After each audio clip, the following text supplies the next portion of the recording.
Hello and welcome to A Star to Steer Her By, episode 369. Nancy Fine! Hey! Wow.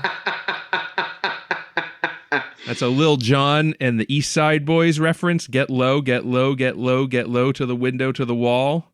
Skeet, skeet, skeet. Till the sweat drips down my balls. Did you call him Little? I thought it was a Little John. My balls. That's what I said, Lil Jon. Oh, I thought you said Little. I thought you white-guided it Little up. John. I mean, that's his proper Christian name, but... Well. That was the most sarcastic laugh ever. I really did think it was funny, though. His Christian name, I was like... sensible chuckle. Good.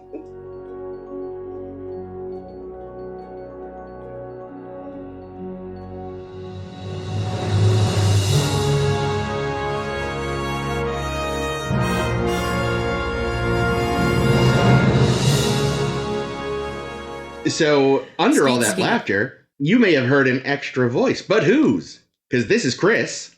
Well, this is Ames. This is Caitlin. This is Little John, I should say. Little Jacob. Little Jake. I know. I'm James. Oh, and James is here. James. Oh my God. Hello. James the millionaire. Oh God, that's right. You're still in my phone as the millionaire.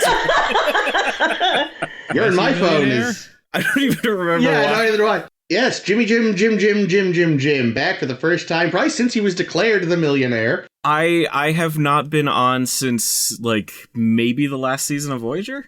Wow. That sounds right, because we tried not to subject people to Enterprise. You missed all of Enterprise. That's Oh, I got to live it vicariously through you guys. Oh, I'm so sorry. I'm so sorry. Yeah, that's unfortunate. Well, let's not make a big deal about him not having to do Enterprise, lest our other guests feel slighted. They're like, oh, they've always liked James best. You want me to be on the Discovery stuff? I was going to say, we're torturing him much worse. Yeah, but the first season of Discovery is good. Is it? Let's find out. I like the first season of Discovery. Yeah, so James hasn't seen Discovery before starting today, I believe, for this episode. The rest of us, I think, watched some Discovery as it was airing, because we finally caught up with ourselves. Yeah, I watched all of it live. I think Caitlin hasn't seen any of season 5 yet. That's correct, but I saw that you had watched the last episode when I opened Paramount Plus. Oh, that's been the best part. Oh, but I'll get to that. So yes, we've done the Kelvin timeline. We've done some 10 forwards. I hope you enjoyed our spooky Halloween episode last week. Spooky. But we are back to normal numbers, to normal time, to the Paramount Plus, although at this point CBS All Access era of Star Trek. Oh, that's right. I forgot about CBS All Access. Yeah, This was like a launch title for CBS All Access, if I recall. So what a miscue. It wasn't. CBS All Access had already existed for a bit. This was just kind of like how they I think this is one of their first original things, as opposed to we're just reposting our existing shows. Syndicated shit. The fact that the app was so bad and it wasn't brand new was just... Ooh, yeah. Yeah. And it's still terrible. What's great for me is I bought the complete series when it came out a few months ago, so I won't have to deal with the app for Discovery. I'm very happy. Oh, you lucky bastard. Did you buy it physically? Yeah, it's over there. No way. I love that. We are switching up the format a little. We are doing one episode per episode. So this week we are discussing the Vulcan Hello. The Vulcan Ahoy-hoy. Oh man, I think that has to be the title. Oh man, title's going to be so much easier going forward because I won't have to try to kind of make a thing that works for both of them. No one made me do that but me, but still. Chris I'm makes glad you're giving yourself a break for this show. So in the Vulcan Ahoy-hoy, we open up on a desert planet, and we do Starfleet... not. We open up with Klingons. Oh yeah, Doy, that's right. Holy shit, we open up with Klingons. The new Klingons, and their boss, Takuvma, is like, fucking Federation's a bunch of cowards, and the Empire is fractured, and I'm gonna kill two birds with one stone. I'm gonna reunite the Empire and let the Federation know they suck. Then we cut to a desert planet, where, Brannigan's Law is preventing them from saving a species space mining is going to kill. So they're going to very sneakily, except way in the open, shoot a well to save the day. And then they got to do a thing where they make a delta in the sand so they get beamed up because interference. And then we go to a binary star system with some asteroids and shit because, hey, a comms beacon has been fucked with. And they're there to investigate. And in the process, they find this big ol' thing just kind of chilling out inside the accretion disk or something like that of this star system. And they're like, well, this is weird, and too bad we can't get close to it. And Burnham's like, I'm gonna put on an upgraded motion picture jetpack and go see it. And everyone's like, sounds cool. And she goes, and oh, fuck, it's a Klingon-y thingy. And a Klingon shows up and tries to stab her, but she trips and stabs him. Very, what's that episode where Quark accidentally kills a Vulcan? A fucking Klingon. House of Quark. Yeah, there you go. With very House of Quark. marries his wife. Oh, she's the best. She's hot. She's great. So who did Michael have to marry because of this situation? Yeah, we don't know yet. I think that's in episode 5. No spoilers. So they rescue her. She's just covered in space burns. We do a flashback to baby her on Vulcan. What? And Sarek's there? Being a terrible mentor as usual? I mean, that tracks. Yeah, no, that is, thoroughly accurate. Why are you not more Vulcan, human child? Well, at least these writers did their homework. Yeah, no, they know Sarek inside and out. Big piece of shit. Oh, he is so bad at everything. Point. Oh, yeah, so she gets to the bridge. She's still covered in burns and radiation. She's killing the whole ship to be like, oh, God, it's Klingons. And Georgiou's like, fuck. More like Michael Burnham, am I right? Sorry, Yeah. way too late. My first officer is ruined. Oh no, wait, it was a roast. No, anyway, I don't get the joke. Steamed hams. Steamed hams, yeah. Oh, steamed hams. Oh, yeah. Did I see it? Topical. So, they work out as Klingons, and Michael's like, we gotta kill him, and Georgiou's like, are you fucking insane? Also, look at the size of their just decloaked ship. Holy shit, we're barely the size of its fucking front bit. Front bit. Michael tries to mutiny. The ship thingy, the artifact thingy sends out a big beamy signal. Oh fuck, the Klingons show up, and the rest of Starfleet is 2 hours away. Cliffhanger. Ooh. Yeah. Watch the rest of this episode on CBS All Access. That's right, that's how they did it. It was free on YouTube. But the second episode was behind the paywall. Yeah. If this was the hook to get me to subscribe to CBS All Access and I wasn't already a Star Trek fan, hard pass. That's the thing, though. They actually got a ton of subscriptions for this, so... Because of Star Trek fans, though. Because of Star Trek fans, at least they knew to do that. Not the most discerning fellas you ever met. This whole episode, it kind of feels like you have to already have a pretty deep knowledge of Star Trek to understand what's going on. But at the same time, the writers don't have a deep understanding of Star Trek. Oh, tell me more. Well, it's okay. So it's a new show. This is kind of like a soft reboot in a lot of ways, where it's it's all existing stuff reboot that people are familiar with, but they're doing their own thing with it. It is kind of an evolution of the movies, and, but they're doing stuff okay, they have the Klingons. The Klingons look totally different. That's fine. They're doing their own thing. They're doing something new. They've also got, it's their culture is kind of different. That's okay. They're trying to do something new. But then also it's kind of if you don't understand what the Vulcans are, how do you understand anything that's going on with your main character? Yeah. So the thing is, I think, after they tried to do the full-on reboot with the Kelvin timeline, I think they realized that was a bad idea. Let's just make Star Trek for people who like Star Trek. Now, whether or not they succeeded is a whole different question. But no, I would disagree, though. I know this is prime timeline. It's not the Kelvin universe, but it is very much, I would say, the spiritual successor to the Kelvin films. Yeah, of tone and uniform look. design. Yeah, well, and that's because, of course, Kurtzman is still here. I think it's also just because that's the current look of television series. Like, people watch it via streaming. People expect it to look like a movie, and that's what they were going for. Yeah, but I would say, like, as far as narratively, in some ways, they realized, like, look, let's assume most of our audience at least already knows the basics, which is for the best. Because, I think, as we saw, like, even though they technically wanted the Kelvin timeline to be for anybody, so much of it only made sense if you like, I know we already said this, but it was like, oh, yeah, these two are friends. It's like, your films never established that. We know this because we know Star Trek, things like that. They're like, fuck it. We're not gonna suck in anybody new. Maybe we can suck in some folks who haven't watched in a while. They'll know who Sarek is, hopefully. If not, they established who he was pretty quickly. Yeah, that's true. Yeah, and overall, like, I don't know, I might be on my own here, but I quite like this episode. Me too. I also don't hate the new Klingons. I kind of do, but whatever. Let's get that, because that's like that's been one of the targets of the fan hate, basically since the start, is that why are we redesigning Klingons? And to those people, I say, fuck you. We've redesigned the Klingons 1,000 times, right? Yeah. So we have the TOS Klingons that are just white guys with blackface. Yep. And then we have the movie Klingons, who are a step in the right direction.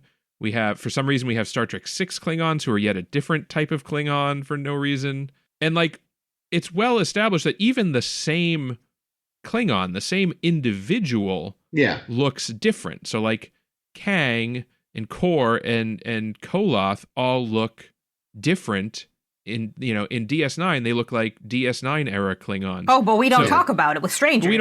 We don't talk about it, right? And like that was a joke one-off line. We've litigated all of this when we talked about that Enterprise episode. But the point is, I think that the joke that Worf makes notwithstanding, the idea is that as viewers, you can watch the shows and just accept that, oh yeah, the makeup technology in the 60s was not as good as it was in the 90s, which is not as good as it was in the 20-teens. Yeah. And we can just say that, things, the lens that we're seeing this through has changed, so we're going to change with it. Having said all that, I want to know why they all talk with marbles in their mouths. So I was trying to perfect my Klingon impression, and I've discovered the best way. And this is bad podcasting material, but all right. So you take your hand and you take 4 of your fingers and you jam them in your mouth. Good Klingon. I mean, I'm wondering though, is it an intentional choice for them to talk that way, or is it just because the teeth were hard to talk with? I highly suspect that it was just the teeth, especially because, and this is going a little bit into the future, so I won't touch on it too much, the voice changes later in the second episode. There is a point where he starts talking and you can actually understand what he's saying, and it sounds like they dubbed it over. I also know that the producers decided specifically, because there's so much new focus on Klingon culture and fleshing out this pre-TOS Klingon culture that we'd never really heard of before, because apparently we haven't talked to them since Enterprise, WTF, that they wanted them speaking solely in Klingon so that you'd have to read the subtitles, which does mean that you have to pay attention to the fucking screen all the time, which I'm not used to. Annoying as fuck. But also, the Klingon language is specifically designed to be hard to say. True. And doing that around the teeth with a language that is just rough noises and going from one guttural sound to an entirely different guttural sound that you can't do quickly. Yeah. It slows the scenes to a fucking crawl. Let's remind people, too, that although it has since been, codified? Built by people who understand building language, the original Klingon was sounds Jimmy Doohan did for the motion picture. I don't know that they recorded them, but for some reason, they're hey, James, you did radio work and voice acting. Make up Klingon for us. Hey, Jimmy, we loved your work in the animated series. Why don't you give us a taste of Klingon language? So he made a bunch of noises, Mark Leonard as a TMP Klingon, which is yet a different Klingon design. Wait, Mark Leonard, like Sarek? Yeah. Oh, holy shit. Yeah, he is the... So he was a Romulan? A Klingon and a Vulcan. A Klingon and a Vulcan? Yep. That's fucking wild. Yep. He's like the only person who've been all three of the like mainstream species. And he was so good at it, man. But yeah, so it's like it wasn't even like designed to be speakable. It was just Jimmy doing having some fun. Speaking of TMP Klingons, I remember actually when the controversy around the Disco Klingons popped up. Disco Klingons. They are actually apparently somewhat based on a design they were considering for TMP Klingons. Oh, yeah, I did hear about that. That I think the makeup still couldn't have done. Even weirder, those Klingons only had 3 fingers. They were going to have like a big, like, you know, people wearing mittens kind of thing. I'm sorry, which Klingons? That would have been really fingers? awkward if they had done that and then we had to stick with it for ever. Yeah, so it's a good thing it didn't work then. This would have been the motion picture. Holy shit. Yeah. They could, I mean, I guess if they had the Klingons in TMP, who we don't see for very long. No, like 30 seconds. Yeah. If they had 3 fingers, they could later retcon that, no, that guy had a war injury or something. Yeah. Yeah. I have other Klingon facts. Ooh. Yay! Ooh. I'd like to subscribe to Klingon Facts. KlingonFacts.com. So Michael Fuller, who is the Brian? What? Brian Fuller, my bad. I'm Fuller? thinking Michael Piller because their names are similar. Brian Fuller, thank you very much, who is kind of the foundation of this whole season and kind of the show, and then he got canned. God damn it. Was he, sorry, not to pause, Pushing Daisies? Yes. And, Hannibal. Yes, Hannibal. Okay, thank you. I thought so, but I just want to make sure. Yeah. Dead Like Me. Yeah, so I have more Brian Fuller stories for a moment, but let's focus on Klingons first. Yes. Because he wanted to redesign the Klingons to, quote, be more sexy and vital and different rather than being the normal thugs of the universe type that people are used to. So he was all for like a full Klingon redesign. Brian, sweetie, they are definitely different, and I like them. I don't think this is that design. But also, they are not sexy. Yeah, well, I mean, we do get to see, there's some awkward, sexy time later. Well, I do not think that this is the sexy Klingon design. But what about those Fuller was looking costumes? for. Each costume took 10 costumers 110 hours to complete. Holy fuck. They are very pretty. Not practical. I feel like if you tilt your head the wrong way, you're going to impale yourself on your shoulder, which, in a way, feels quite Klingon. I didn't see a single cleavage window, 0 out of 10. Yeah.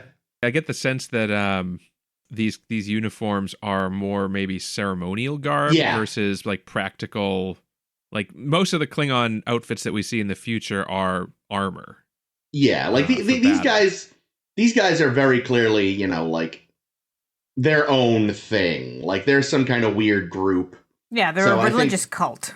Yeah, any kind of like this doesn't necessarily make sense thing is like, well, yeah, because guess what? The one thing you could argue they're doing right here is establishing that, hey, guess what? They're not a monoculture. There's factions and splinter groups, which makes sense because Klingons are going to civil war every 10 minutes, it feels like. Yeah, and like to drive home, I guess that there is some sort of religious. I mean, obviously there's a religious thing here, but the fact that they're apparently adorning their ships with the corpses of their dead.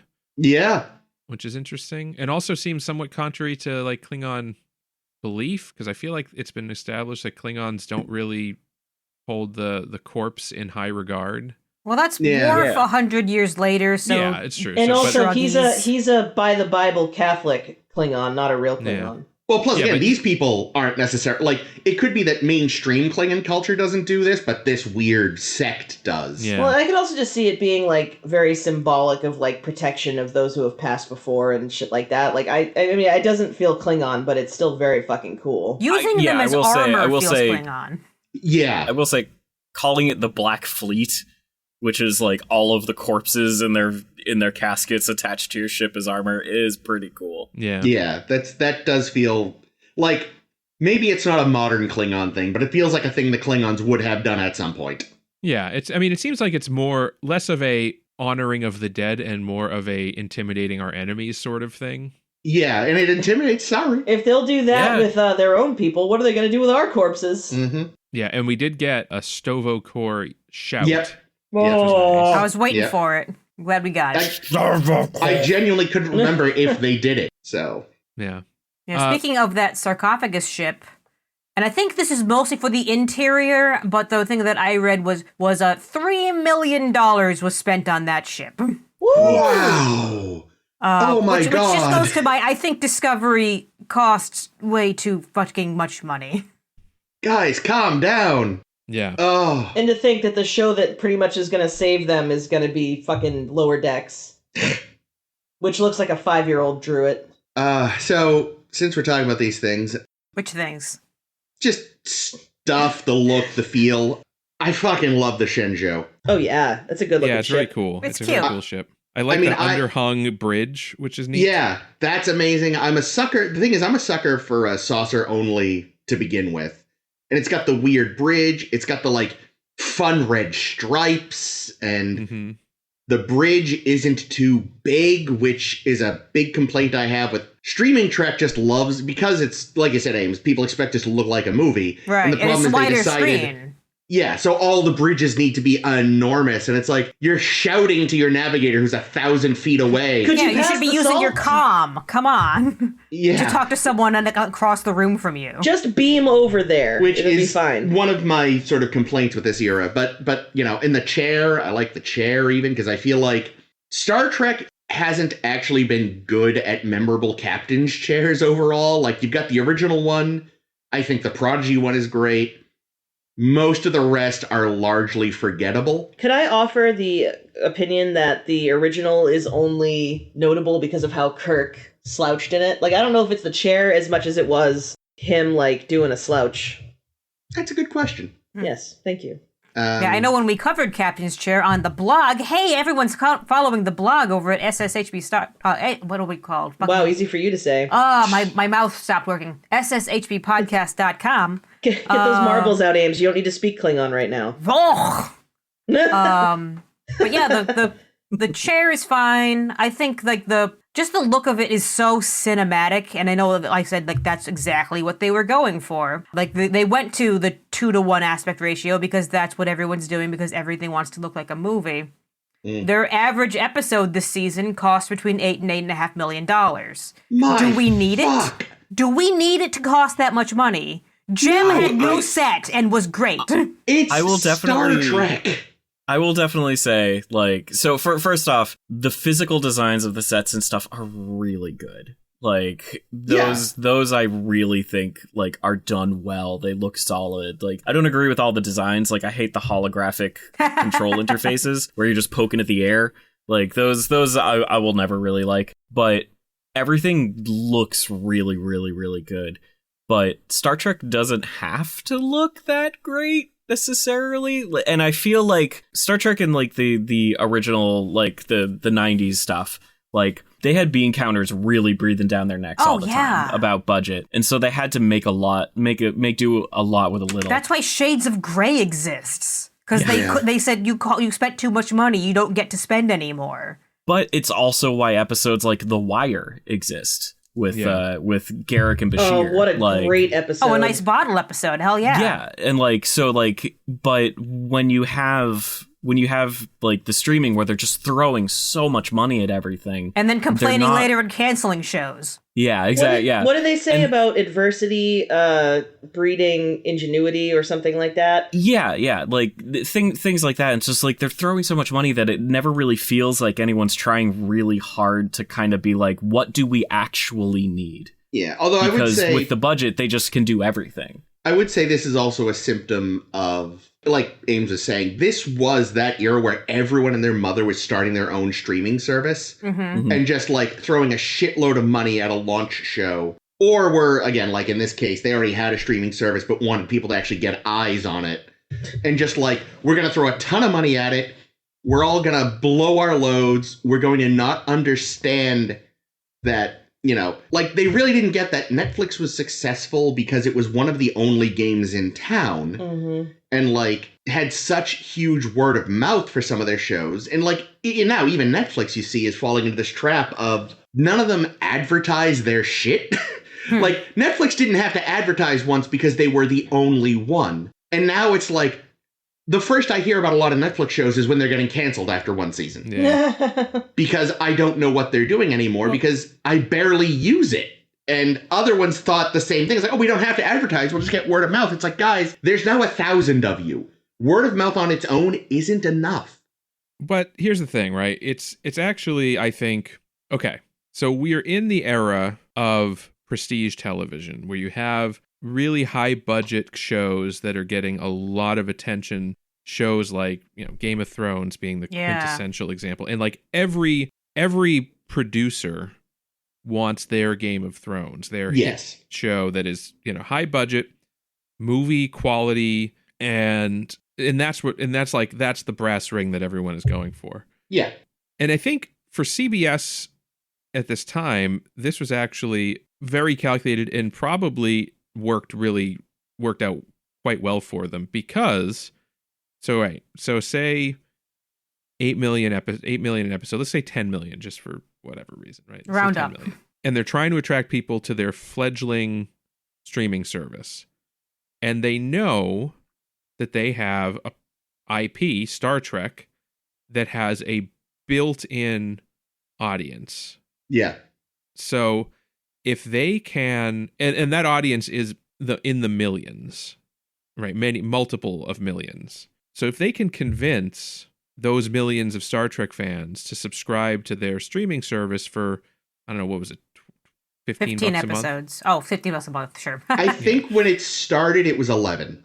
Okay, so $11 a month, and we're going to force them to subscribe for the length of the show, which is going to say 3 months. But we'll give them a free month because that's what all the streaming shows do. But it doesn't matter because they're going to want to watch the rest of the series, and then they're going to stay subscribed for the duration of the show, including all of the months that we're not presenting it, right?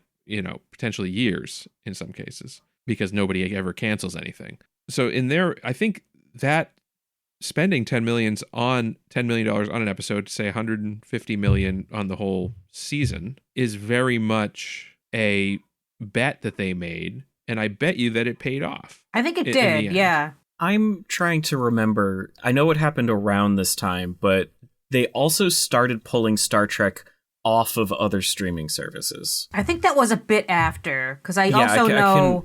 Yeah, because this was on Netflix at first, wasn't it? Mm-hmm. Right, but then they pulled it off, and part of that was to drive people towards. It may have been Paramount Plus at this point. Yeah, and they definitely fucked over like countries other than the U.S. that only had Netflix.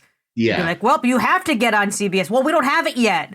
Damn, what? No, stop it. Yeah, that was definitely it. Yeah, I think it was basically as these contracts with other streamers ended, they were like pulling it in, and now of course since we're in then the era. Switched back.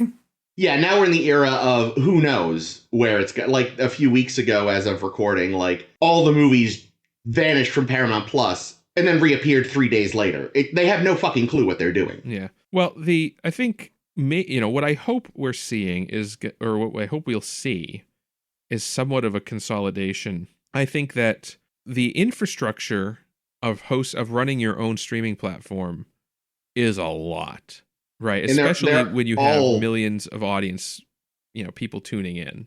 Yeah, and all these companies are realizing it simultaneously, like, oh fuck, this isn't the money printing machine we thought it was going to be. Yeah, but what is a money printing machine is licensing content to other platforms. Mm-hmm. And right now, I think we're in just a state where it just really sucks because there's so many platforms and the licensing is going out in so many different directions that, if I want to watch Star Trek the motion picture, I got to subscribe to, Amazon. But if I want to watch Wrath of Khan, well, that's on Netflix. I'm just citing, making up examples. But right now you'd actually need to be subscribed to like 5 services to see all the things you want. What I would really like to see is consolidation around a few services that are good at it. I think, so like Netflix actually seems kind of shit at it these days.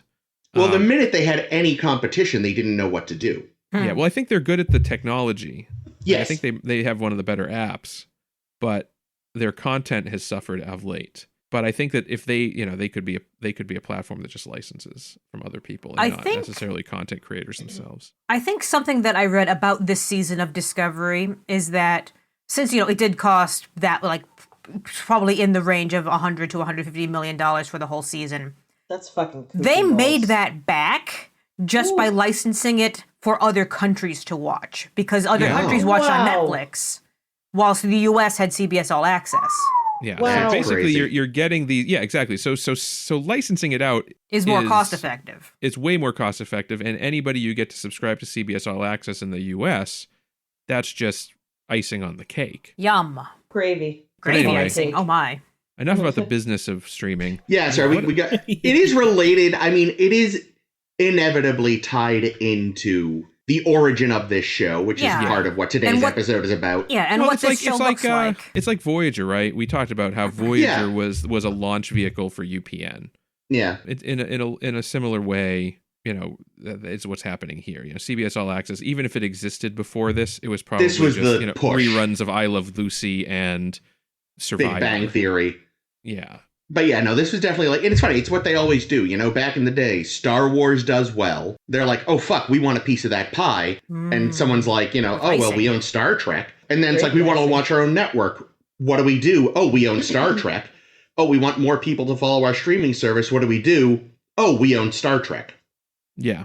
Yeah, it's a money printing machine. When they remember they own it.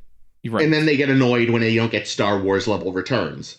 But here's the thing. I think, and even just based on this one episode, which I think is a pretty strong episode, knowing what's to come. But what if you don't know what's to come? Even then, if I, and like obviously we actually have, if you look back in our back catalog, we reviewed this episode and the following episode when it came out.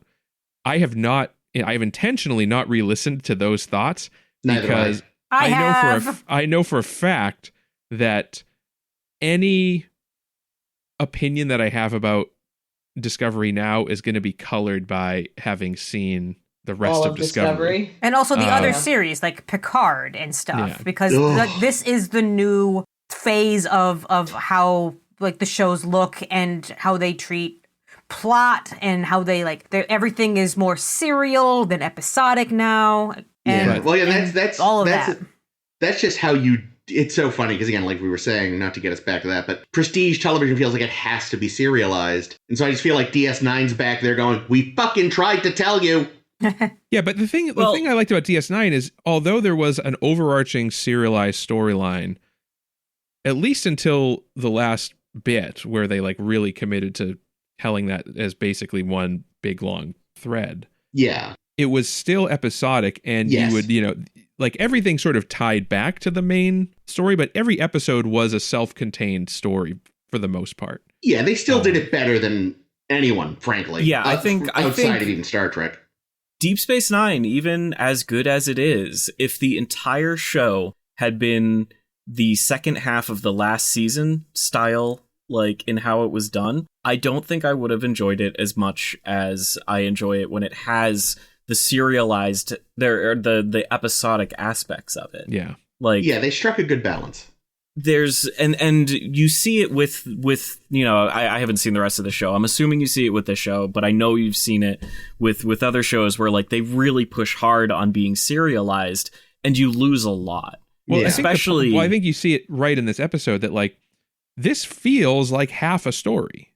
This is it's in a serialized show, and there's a lot of really good ones, Game of Thrones, Breaking Bad, all these shows. Battlestar Galactica.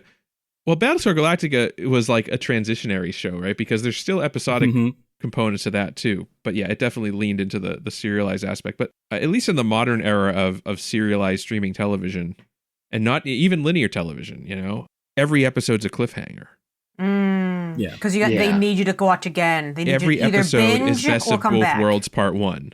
And it's just a constant cock tease until the end of the season where they tie everything up. And it's going to be really frustrating for us, I think, as podcasters covering a single episode at a time, to be like, and what happens next? Yep, this is me cracking my whip. I love it. I love torturing us like this. I will say, at least in this first episode, I've seen the next episode, but I do, for all of my complaints on it, I do think this episode ends in a place where you're kind of okay, what does happen next? Yeah. And Yeah, I am genuinely interested. Yeah. But having said all that, I think of that $15 million that they're spending, or $10 million, or however much they're spending on an episode. Yeah, and this one would be way more because it's the first one, so they're building from scratch. Like, if they took, like, I don't know what percentage of that, how it breaks down, like talent and scenery and costumes, production elements, I'd call it. I think they should have taken, I don't know, maybe 20% out of the set budget. The lens flare budget. And devoted it to hiring writers. Because I found... Shots fired. I found Vulcan so Hello much, fired. Vulcan Hello. Like, the overall, like, idea of the story, I feel like sounds at least like it's kind of well put together. I found so much of the dialogue stilted, it's a little clunky, awkward, expository, very expository, like that. But that's somewhat okay. But like the line that I keeps replaying in my head, and it's in like Sonequa Martin Green. I'm not shitting on her as an actor. I think she's fine. Oh, I love her in Walking Dead, and I like her in this. I think she's a good actor. But I don't know if it's because of the way it was written, because it's a terrible written line, but her delivery sucks, because I think she's trying to kind of do this half Vulcan-y sort of thing right now. But the fucking line that replays constantly in my head is, and I'm might be paraphrasing, "You cannot set a course without a star." And she just says it in this like matter-of-fact way, like it's some sort of like universal axiom of space flight. And it's called back to later when Georgiou says, when she's like, "Why? What did you do?" She's like, I set a star. And it's because she drew the delta in the sand, which is fucking stupid that Michael didn't realize that. And I don't know, I just found that whole intro scene, every line that was spoken was either expository, stilted, or just delivered poorly by both actors. They both sucked in that scene, in my opinion. But they looked great. They looked great. They did. But then what I also didn't like about that scene is that it was a direct lift of the exact same scene, minus a volcano from Into Darkness. From Into Darkness. It's the same scene. It's we're gonna save this primitive culture in obvious violation of the Prime Directive. Wasn't it General Order 1? Little TOS nod. So like, yeah. Here's the thing. It is a little different than that, though, in one key way that drives me crazy. In Into Darkness, this was a natural disaster that was going to happen that they stepped in on. This was they were like going through desertification because a nearby mining thing exploded. So like, this is again something I always get annoyed by with the Prime Directive. Like, at this point, the Prime Directive has already been fucked. This didn't happen naturally. This happened because you assholes, or someone like you, decided to mine nearby. Like, I feel like at this point, when you caused the problem, you've already fucked with the natural development of the world. So fuck it, General Order 1 is out the window. Fix your fucking mistake, Zap. Yeah. And I guess, to that extent, as long as you're not revealing yourself to the culture, like if you can fix it without revealing you exist, then I don't great. know. All those creatures did see their footprints. Yeah, their footprints and their starship. So the storm had overtaken their village. That's fine. No, it doesn't. But that's fine. So this entire first section definitely it feels like a little like it was made as a preview. Yeah. Because it is completely self-contained, it kind of introduces the characters, it has no bearing on anything else ever. So it is a separate thing. And in fact, I don't know if this is true or not, I feel like I've got it rattling in my head somewhere, but it's probably made up, that like this was kind of added later in like the idea of this introductory scene. Yeah, where you see the two characters interacting and like and because it has nothing to do with anything else, that it was or may have been added after the fact when people are kind of like, we need a bit more at the beginning to understand. We want to go shooting Jordan for no reason. I would have just honestly, I would have just, after the, like, I feel like the Takuvma hype speech was fine start. I would have had that. I would have had the intro music. I would have picked up on the Shenzhou investigating the probe. It definitely feels like that was the intent, yeah. We basically get 2 cold opens. Yeah. In a row. Like, and I don't know. Like, the whole thing, I feel like it's a bad introduction to the characters. Like, so one of my biggest things in all of this, like, watching the whole thing, is, are we supposed to like Michael Burnham? That's a very good question. I have a quote. Where's my quote? Quote. So after, not Pillar, fuck me, Fuller, god damn it. After Fuller leaves and leaves Aaron Harberts and Gretchen J. Berg in charge of the writing, their quote is that they felt it was important for this episode to ensure, quote, that the audience was able to empathize and understand why Michael Burnham was doing what she was doing. And my question is, do we? They did not know. Yeah, no. I only know she did what she did because of stuff we find out in later episodes. Well, the other thing about it is, I think they did the exact opposite, but I was actually giving them credit because I'm like, okay, you create this character who's a fuck up and who does demonstrably the wrong thing the entire episode, but that leaves an opening for development. Okay? That's like that's like how we started Bashir as a as a exactly, loser, right? Like as I could see sex pest. Yeah. Now, if Michael is the main character of the show, maybe you don't do that.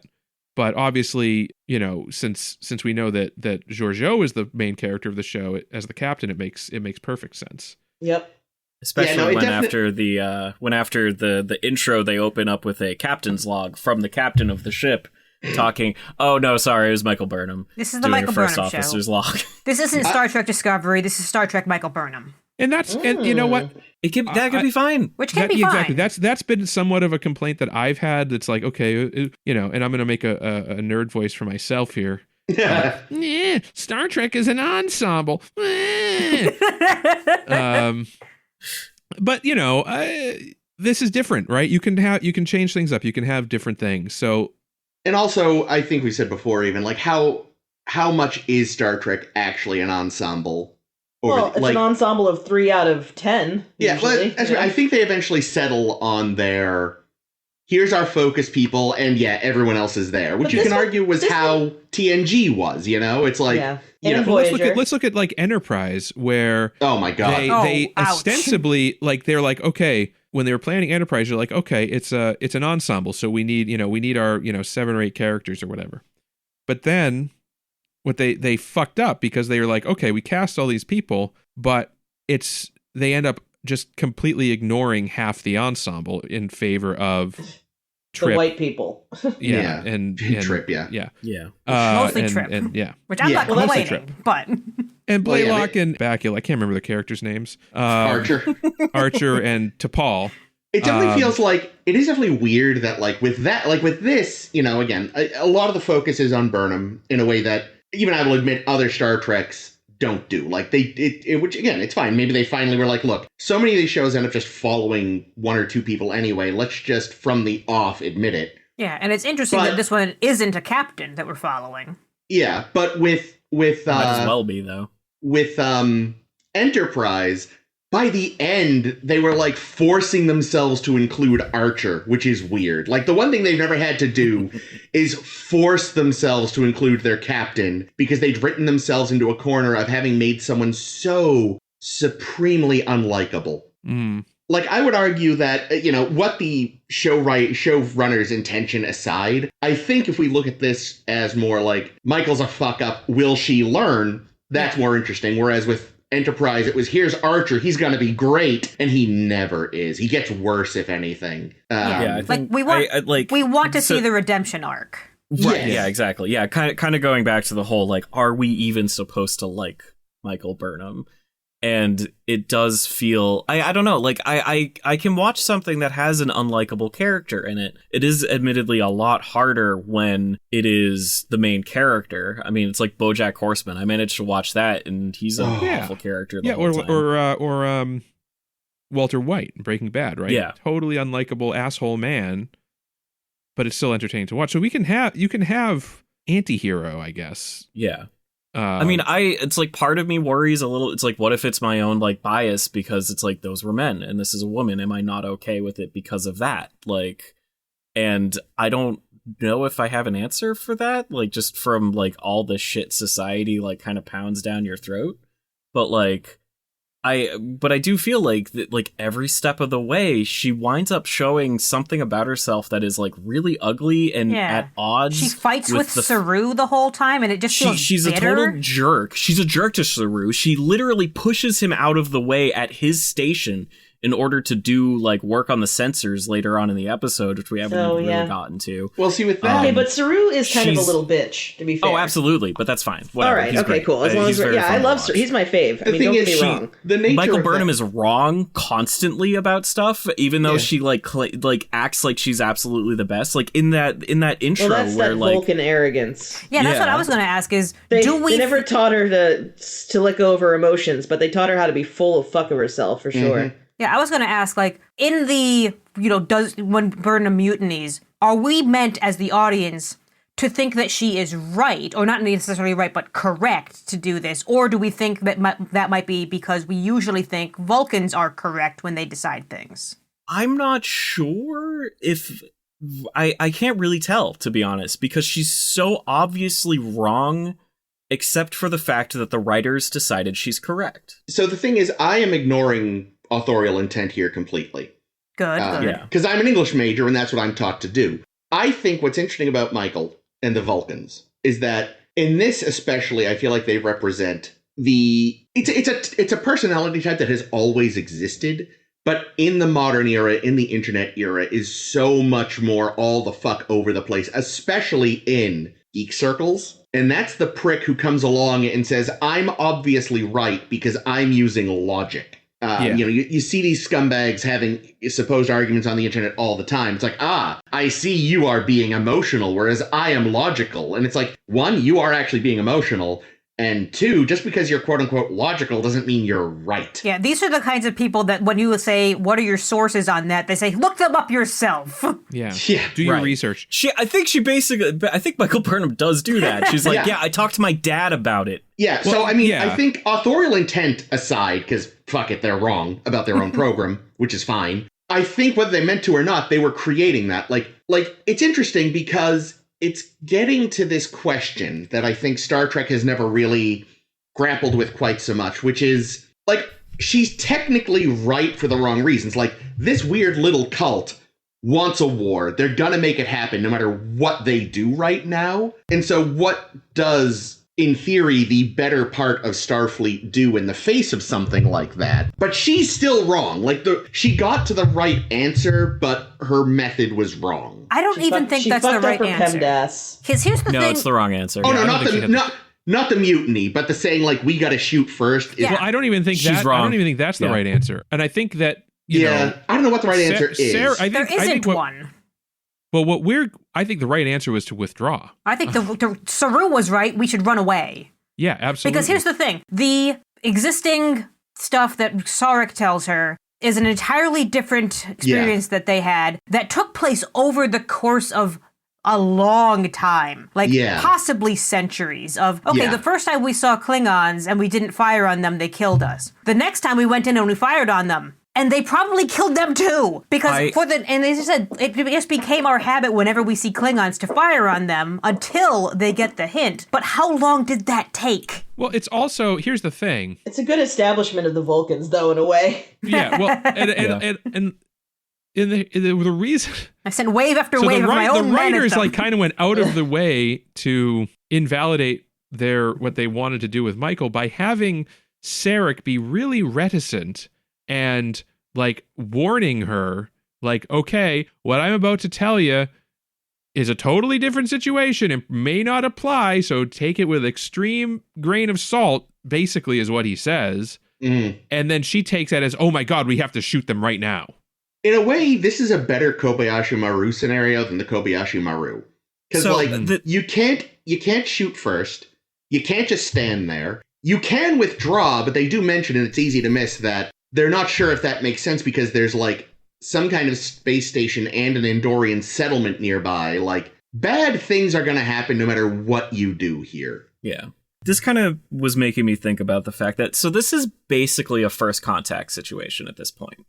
It's been 100 years. Yeah. It's been 100 years since they last had contact. 100 years is a very long time. Yeah, There's no humans alive. And these are obviously different, like totally different Klingons. Because Sarek's like, this is like a great unification. They're going against like their usual thing.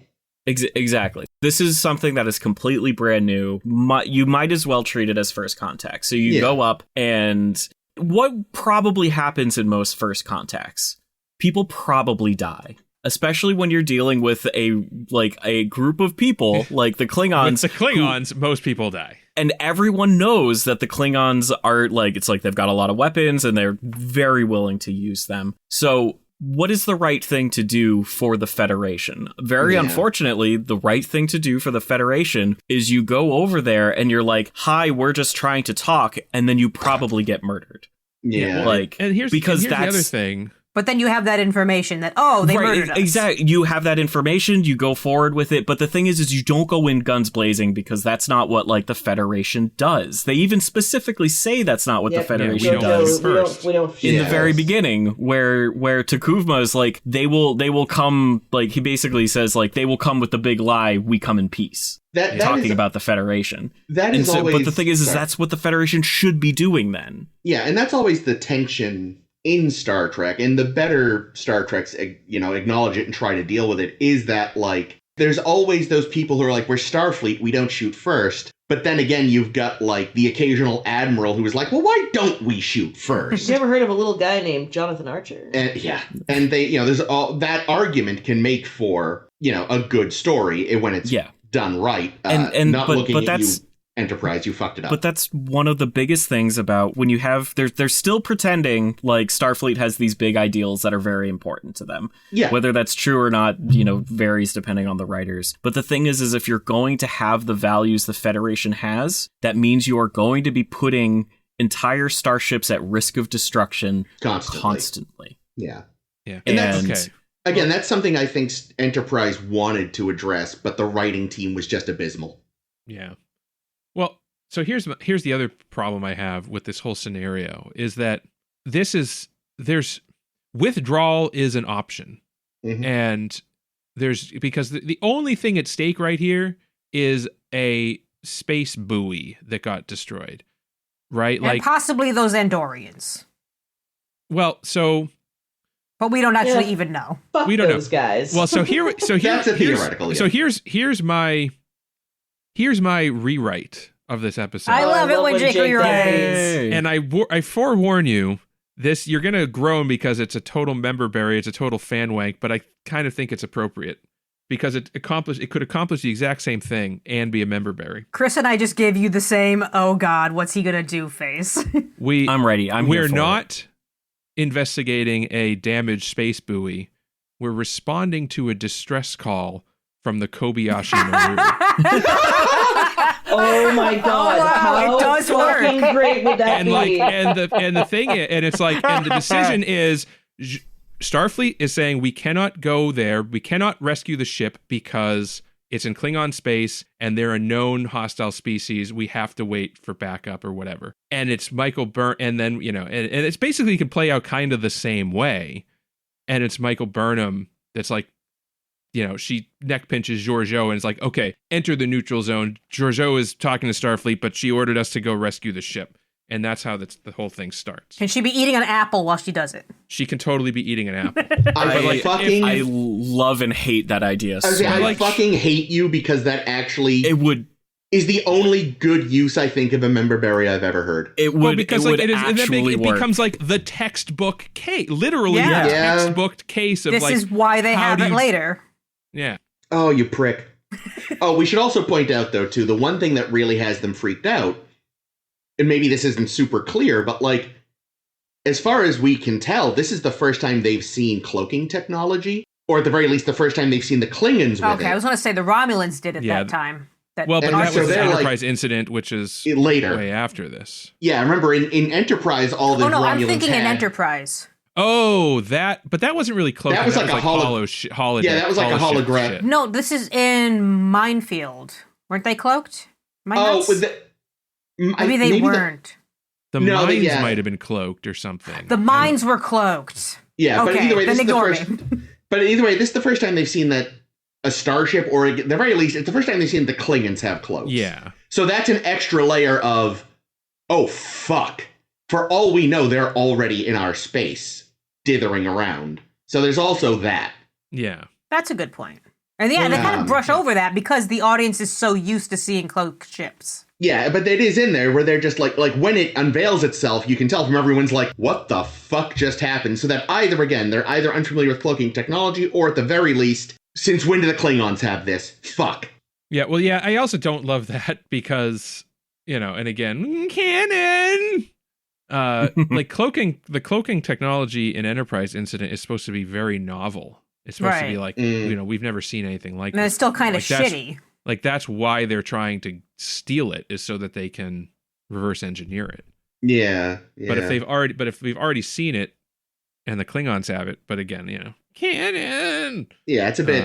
Again, we're in soft reboot territory. Yeah. Not everything is exactly. necessarily. I'm not actually irritated that we see a cloaking device, but yeah. I mean, I will admit, normally with a soft reboot, I'm kind of like, all right, but there's some stuff, and Enterprise Incident is one of those episodes you don't necessarily want to say, is like, you say that about the shitty episodes, that's usually what you do with a soft reboot. It's like, we're just gonna pretend Spock's brain never happened. We're gonna pretend TAS wasn't a thing.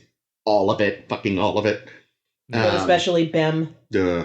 But yeah, overall though, because again, I haven't really seen this, I think, since it first aired 1,000 years ago. With the assumption that, no, in fact, we're supposed to think Michael fucked up, and will she learn over the course of the season, I enjoy this one. I even, like, the dialogue, the clunkiness of the dialogue aside, I even enjoy the Brannigan's Law scene on the desert planet. It's very pretty. And again, I'm a sucker for, Remind me what Brannigan's Law is? Oh, it's Futurama making fun of the Prime Directive. Yeah, but what did they say is Brannigan's Law?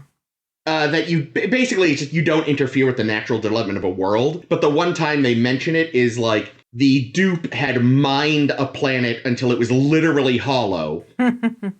But so that was fine. But then saving the animals that were going to be killed when the planet imploded was a violation of Brannigan's Law. So this is almost literally that episode, because a mining thing went wrong and is going to destroy this world. So the mining was fine, but admittedly it was on a different planet, but still, but now saving these people who we broke is against the Prime Directive.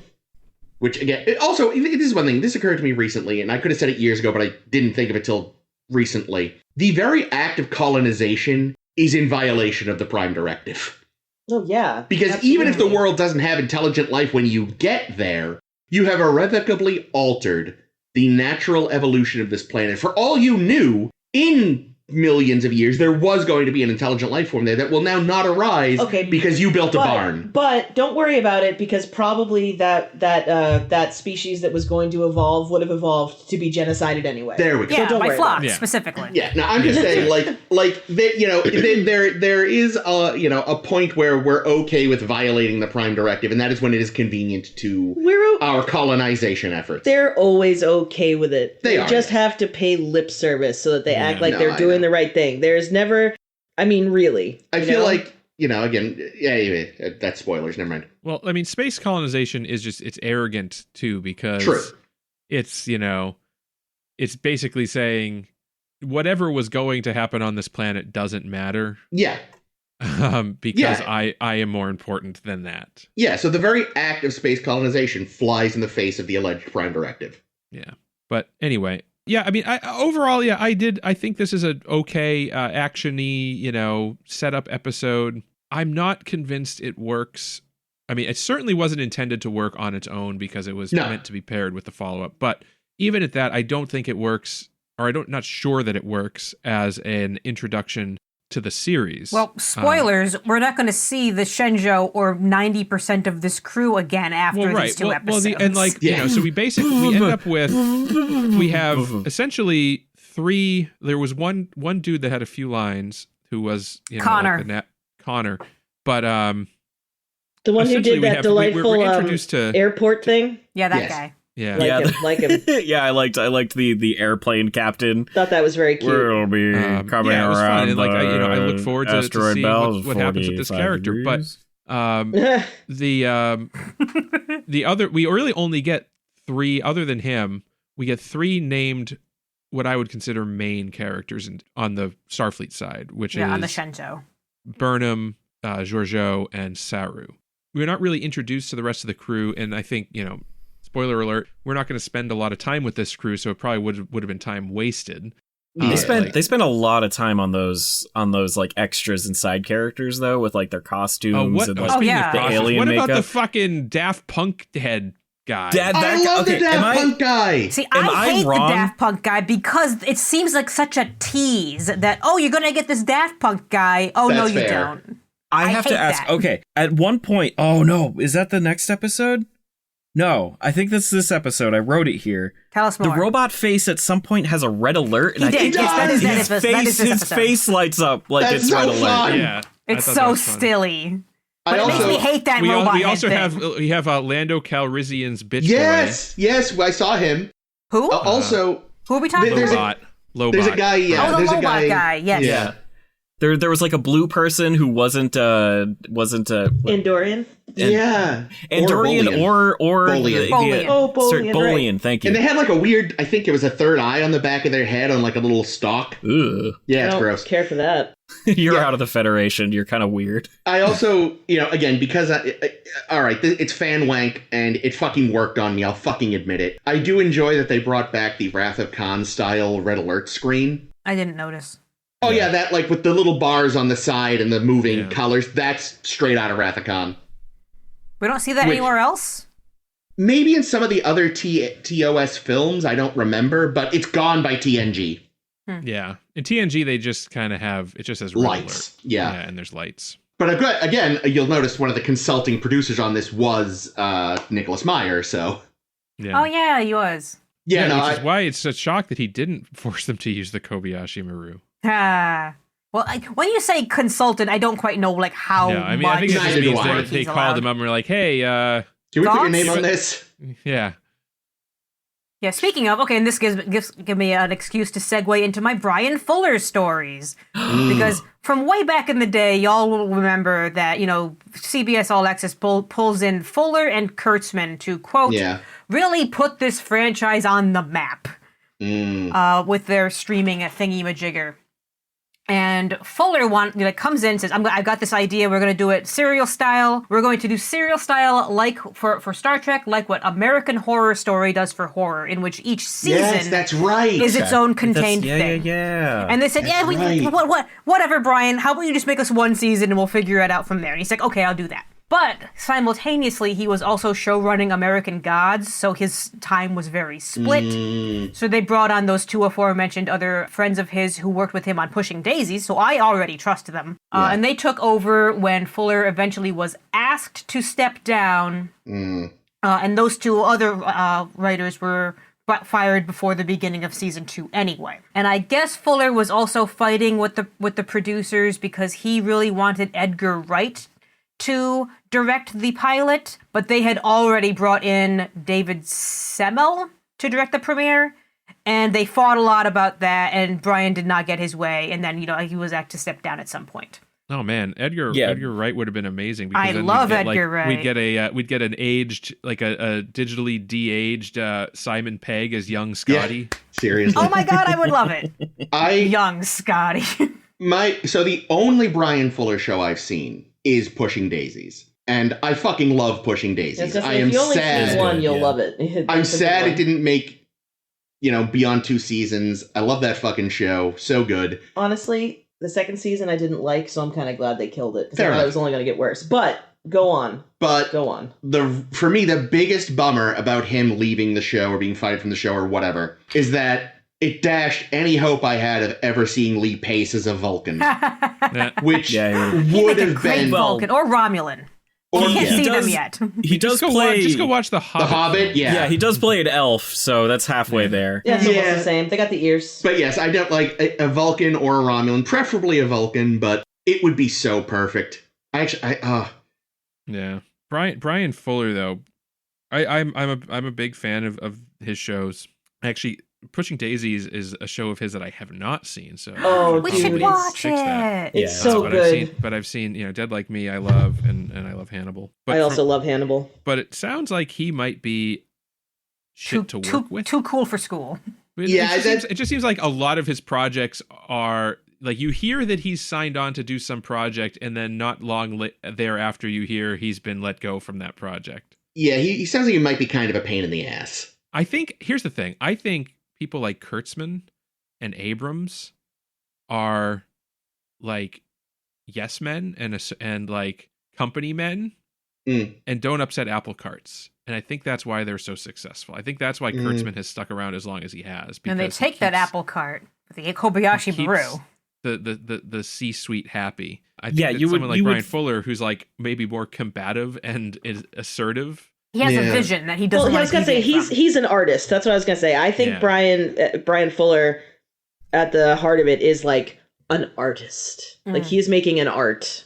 Yeah, like I actually read, he really wanted to reflect more TOS because, you know, this is the bridge effectively between Enterprise and TOS, and it's way closer to TOS. And he wanted the uniforms to be in the TOS colors. Really? But I guess I don't know why they didn't do that. And by the time they were really talking about it, he was already not show running anymore. And then they just do it anyway in season 2. And they look fucking better. Like, as much as these uniforms are nice, the colors are so striking. Yeah. I do like... I love these uniforms, though. I don't know if it was on purpose or not, but I feel like the, like, gold for command, silver for science. And this sort of coppery thing for operation. That looks exactly like the gold. Oh, so I always wondered, and you never know, because there are, throughout this and Strange New Worlds, there's a lot of little costume nods to TOS and all that. I sort of wonder if that's meant to reflect the 2 uniform colors we got in the first 2 pilots. There are 3 colors in the pilots. I have said this so many times, Chris. They're because there's they're Easter blue, colors. There's blue, there's yellow and tan. The yellow and tan are different. They're just probably on like certain screens they look very close, but they are different. So either way, so even then though, maybe it's like that, you know, where you've got 2 colors that are quite close and then one different one. I kind of wonder if it's meant to reflect that even. I think it's just gold, silver, and bronze of the Olympics. Or that. Yeah, it would have been nice. I don't know, because I don't mind the uniforms. Like, I love the cut. Nice. The cut is beautiful. The cut's nice. Yeah. I think the things that I'm missing are more deltas. More deltas now. No, please. I will admit they over-egg the deltas. Too many deltas. But yeah, I would have liked to see like the uniform doesn't have to be. We don't need the uniforms to be completely gold, blue, and red. But if they had splashed those colors somewhere on them as like to signify, like on Enterprise. Like on Enterprise, like as piping or something. I don't know, like some way to show the division colors more clearly. Because honestly, the difference between the gold, silver, and bronze is so subtle on these that it almost looks like it's just they ran out of one material and had to use a different material. Especially with the lighting, because the lighting is always from behind or below, or there's lens flare, and you can't see people anyway. Yeah. I do like that medical is distinctive now. Medical's all white? Yeah, because like, it always annoyed me that just medical and science, like, it's all the same fucking division. It's like, no, it didn't. Like, you, quick, help me. It's like, what? No, I'm not a physician. I'm a botanist. I'm cetacean ops. I didn't mean to do that, but... Do what? I'm not a doctor. I'm a botanist. Oh, wow, that's good. Hooray! That was completely accidental. It's good. That could explain why Bones said that all the time, though. People are, hey, what are you? It's like, no, I'm a doctor, not a whatever science division you think I am. Yeah, speaking of Brian Fuller, I know it was also his idea, because apparently he does this all the time, and I just maybe don't see enough of him to know, but this is why Michael Burnham has a traditionally male first name, because I guess he does that in a lot of his shows, because he wants to like twist did the like script. Me is George. Isn't what's her name, Charlie or something? You're right, she is, yeah. In Pushing Holy Daisies? Shit. Yeah, so he does this all the time, and... Side note, can't believe I fucking remembered that. Seriously. Seriously. What's your name? Who the fuck am I? It's like, anyway. Yeah, that's one of those things. I got used to that really quickly, I remember, when first watching this. It's like, yeah, no, sure, she's Michael, why not? Why not? I actually like it as a lady's name. Yeah, it actually weirdly works. I'm not going to have any children, but if I was, I might name my daughter Michael. I think it's the fact that she's Michael. Like, I don't think I would buy Mike as well, but Michael as a woman's name, I'm like, no, that tracks for some reason. Yeah, I guess it took them forever to finally cast the character. It was tough for them to find somebody, for one thing, and when they finally get Sonequa Martin Green, they can't announce it until she's done with Walking Dead, because they don't want to spoil what's going to happen to her in Walking Dead. Right. So did she leave Walking Dead for this show? I think they were going to kill her off anyway, but I'm not sure. I'm pretty sure they knew the character was going to die. But I guess, like, originally this was supposed to, like, start airing in, like, January of 2017, and then when they got the Michael Burnham news, they pushed back till April. But then when they couldn't announce who it was, they had to push back again to September. And this is why, for any currently running series or season, they don't announce the release dates until, like, the month before. Which is why they always sneak up on you now. Yeah. I will say, I'm looking forward to, again, we get to see so much more of Doug Jones than we see in this episode eventually. And, like, it's so funny because I think about Doug Jones, he's mostly a guy in a suit. I think this is probably one of his few guy in a suit, but also with a lot of lines roles. Oh, yeah. I mean, I like Sarua. I like Doug Jones, but I don't know. I think my favorite Doug Jones character nowadays has to be his character on What We Do in the Shadows. What We Do in the Shadows. Yeah. Oh, he's delightful in that. What is he's got a lot of lines, and he's judge, hilarious. The noble, the something. No, Doug Jones is very, very fun to watch. Like, he is. Yeah. I do like, he has all these, like, little interactions. Like, I don't like it for both of the characters, but I do like that there's, like, this literal push and pull between him and Michael Burnham. Oh, I was going to say that earlier. The thing about that, like, there's something about the nature, I mean, maybe it's just me, maybe I was reading, but I remember even thinking this the very first time I watched this episode, Jesus Christ, 8 years ago? No. It's going to be more than that. 8 years ago, yeah. That's it? No, wait, when did this come out? 2017. September 2017. 7 years ago. Wow, that's all? Is like, wow. Like, obviously there's some tension there between them, but even the way she nudges him, I remember thinking, okay, so these two are, like, siblings that don't quite get along. Like, that was the impression. Frenemies. Like her and Spock. Yeah, I got the sibling thing too, but it also had this, like, disrespect for each other an awful lot that we're gonna see kind of, like, flesh out more when we see more of the season, I think. And their relationship grow. Well, she's just, because that'll be interesting. She's just Vulcan enough that she's probably, like, very frustrated by his, like, lack of ability to get past his, like, inbuilt fear of everything. Well, I thought to myself, Kelpians would hate a haunted house. Yes. Well, or they wouldn't be scared by it because they immediately think everything is going to scare them. So they like, I don't sense any death. They only naturally fear actual threats, and going in knowing it's fake, they're just like, what? I love that line when he's like, my species has been, has evolved for only one thing, to sense the coming of death. Well, he said that they were. I sense it now. Sorry. Yeah, he said that they were specifically bred to sense death. Yeah, which is a weird thing. Why would you? It feels like the opposite. Usually you don't want your meat to get scared because it makes it bitter. So, right. Yeah, I feel like that line was there just so it could be in the trailer. I feel like the Crepusculans, the squiddly monsters, I remember how much they used them in, like, every trailer before this show came out, and then it turns out, 0.5 seconds. Yeah, they're not a new species. This is just something that would look cool in the trailer. Also, what a fucking George Lucas name for a species. The Crepusculans. Let me guess. Are they crepuscular? Seriously, I thought when they said it was corpuscular. Yeah, that's a thing too, isn't it? Which was probably just wrong, but I was like, oh yeah, no, it's like, I don't know, what is a corpuscle? That seems like those egg things that were on that cliff. Yeah. They're just hermit crab corpuscles people. are part of the human body. Yeah. I don't know what part, but that's the other thing. I think part of the reason I like that opening is also, again, because, like, and this is one of the few credits I gave to JJ, is Star Trek so rarely lets their ships look majestic and cool. And the Shenzhou coming out of a dust cloud just looks fucking cool. I'm a sucker for that kind of bullshit. It did, but there's no way if they couldn't see the people down there that they could see those footprints. No, none whatsoever. It makes no fucking sense at all. Why did they land somewhere where they had to walk through the city? Well, they beamed.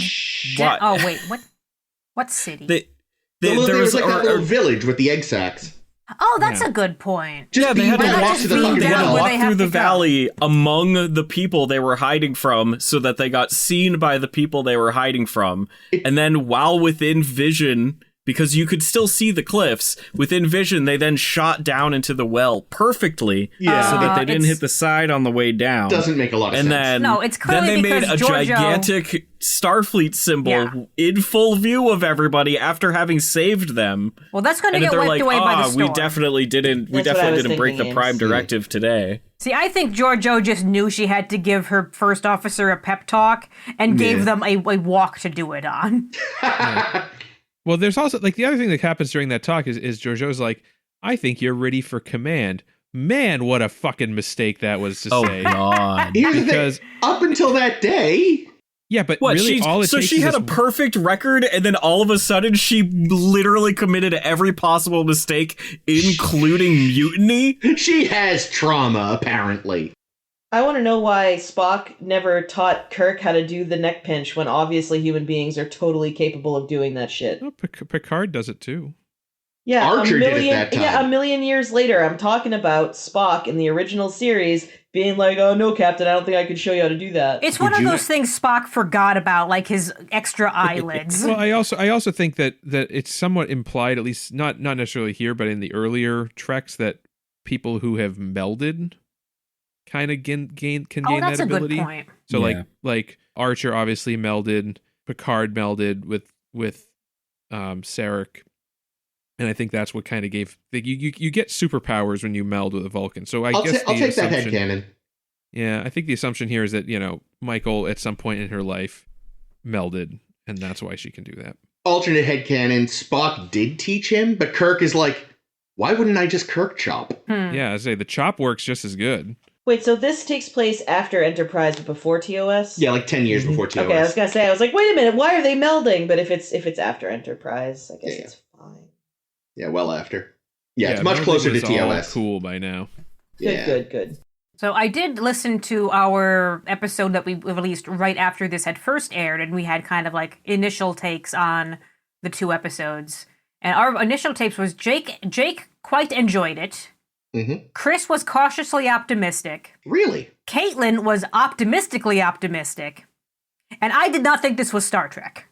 I am surprised. That sounds right. I'm surprised I was cautiously optimistic. You said but again, several times. You worded it that way several times. Oh, I believe it. It's so funny in retrospect because, I'm much more into it now. Without knowing what happens specifically to the Michael Burnham character, and like through, osmosis, I know enough. I can definitely see how you would see like, oh, okay, these are characters kind of at a low point. It'll be interesting to see them grow and adapt and also there might be some pretty space battles. I think. Wait till next week. Episode 2. I hinted at this a while ago in an earlier episode of Ours, but like, I think the characters at a low point thing, if anything, is possibly, again, whether they meant it or not, a metaphor for like the whole franchise. If we sort of like treat the Kelvin timeline as its own thing. But last we left this universe was Enterprise, which was a fucking low point.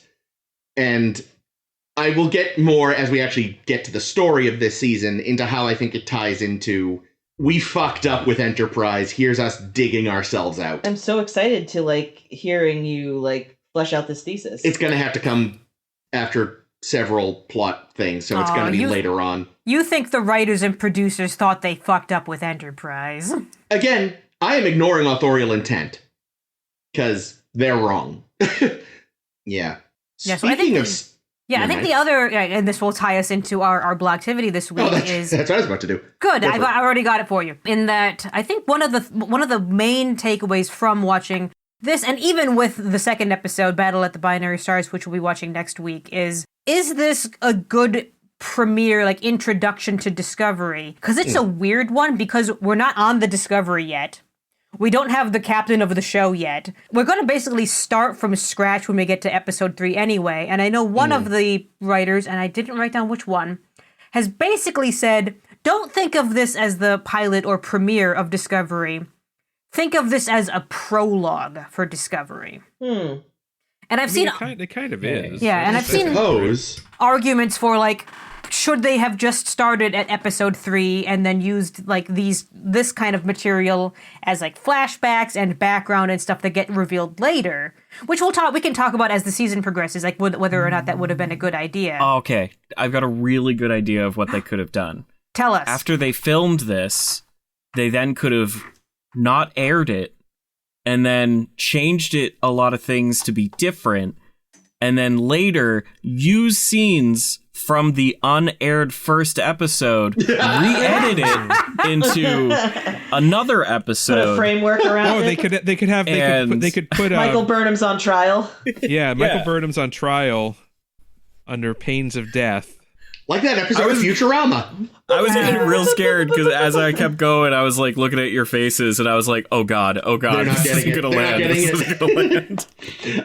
Menagerie. I have been there so many times, James, except mine usually don't land. No, that's not true. Yours landed. Normally when it's a reference to Batman. So speaking of the cage, which Rossi has so smoothly like segued us into, like what I'd like to do is look back at all the other pilots and premieres of the previously watched Star Trek series and say, like, were they good as the first episode or the first episode that never aired in the case of The Cage? And would they have served a good like a launching point into each series? So let's start off with The Cage.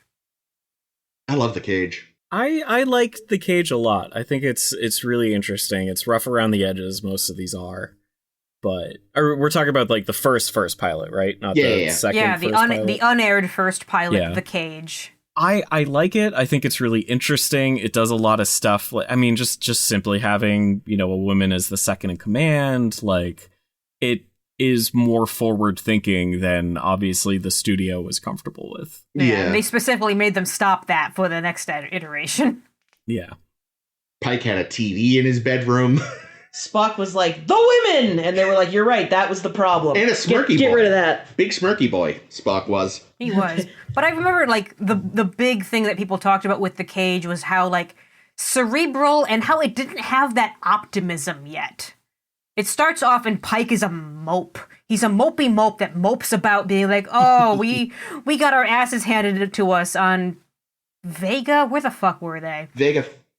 Alpha Vega, Delta Vega, something. Vega's in there Viva somewhere. Las Vega? Some goddamn place. And we see these, like, Telosians picking at that. And I don't know, like, other than learning a little bit about Pike, if we see any of what the series would have been like with him. That's fair. Like, it's a strange pilot, isn't it? Well, it's also, but it's also, it wasn't, okay, as a pilot, it was made to showcase, it was made for the consumption of the network executives. It's not necessarily that this is going to be the first episode of the show if it aired. Yeah, which isn't how they do things anymore, really, I don't think. No, that's definitely changed. Before pilots were rarely shown. Yeah, true. Yeah, exactly. Really? This was made for, we're trying to sell the series, so let's make an episode that is going to, like, encapsulate things or what? Like embody what the show is going to be about. Like, here's a bunch of aliens in cool costumes. Here's a cool ship that no one's seen before. So even Sherlock, when that came out, they made a pilot movie they didn't show. What? You can find it, but it's the same first episode. It's the first episode, but it's the same plot, a lot of the same stuff, but like acting's a little different, filming's a little different and stuff. But like they literally just redid the pilot in order to broadcast the pilot, but the actual pilot, they didn't broadcast that. You can find there's an unaired pilot of Game of Thrones too. I didn't realize they were still pulling that shit that late. Like, I would have expected that was done by the like, I know in the 90s they were still doing it, but yeah. I mean, I think it's started to trail off now that because shows are so freaking expensive. You're not going to sink $10 million into something that's not going to air. That's true. So it's like, or that you're going to have to redo. Yeah. So shows get sold now based on their pitch and also, nepotism. Yeah. Or look, we have this actor who's involved. You like him, right? Yeah. So like we're not shooting a pilot or writing a spec script unless the show's already been picked up. Yeah. But yeah, especially with that in mind, then I think it works pretty effectively. The Cage? Yeah. I will say the one bit of studio interference I do agree with was adding the red. The bridge is a little drab. Yeah, well, I think that also, that was we want to showcase color television. We want to sell color TVs. So let's make this a colorful show, which is a good choice. Yes, I will give them that. But because I think I don't know if it made my best overall list, but I think I was... Oh yeah, because we didn't do a by-season episode thing at that point, did we? Yeah, because there were fewer episodes of TOS than others. I've always been quite fond of that episode. Yeah, I remember it being like very interesting as an episode, and I would have liked to see more, but I understand how the networks and the powers that be said, try again, but make it a little happier. Try again and replace your lead with someone with charisma. In a sense, what's his name? That series, in a sense, that pilot did get a pickup. It just took 50 years later. Yeah. Yeah. It's true. Yeah. No, you're right. That is the trailer, the pilot for Strange New Worlds. Yeah, it really is. That's fascinating. Now, the pilot that actually did get greenlit for the original series was Where No Man Has Gone Before, which is the one where we meet Mitchell and Daner, and we go past the galactic barrier. Is that aluminum foil eyes? Yes it is. Oh, fucking A. And again, I think, and you recall that isn't the first episode that aired. Right, still, it's the third. Although that one did air. Because they had it and they needed to save money. Like, well, I mean, the same thing with The Cage. You're like, man, how do we air this episode with an obviously completely different cast? We'll make it a flashback. Spock's telling a story. Weirdly worked, though. Yeah, it worked now. The menagerie works well. I can see why they didn't air this one right away. Yeah. Because it's a little... There's aspects of it that are weird. There's things in it that, like, even Star Trek kind of drops. Because, in it, they even have this thing. It's like, oh, yeah, we test everyone for their extrasensory abilities. Like, never mind. Only certain species have that. Go away. Yeah, we'll never bring it up again. Nope. Like, a decent episode, but I think as an introduction would just be too fucking strange. Yeah. Why do you think this one got the green light? William Shatner. I honestly think it was William Shatner as the captain. Don't let him hear you say that. No, I'm not like... He is fun to watch. He's great. Like, Kirk is... I think... Like, I'm not shitting on Jeffrey Hunter's Pike, but he was, like you said, he was a mope. He wasn't anybody that I would be enthusiastic about. We didn't get a taste of what his character could be to watch. Yeah. But Kirk, he's fun to watch. He's exciting. He gets into, fist fights. He plays Vulcan chess with Spock. Yeah. So I don't know. I think honestly, the big difference that set this apart from The Cage was recasting the captain and reevaluating that character.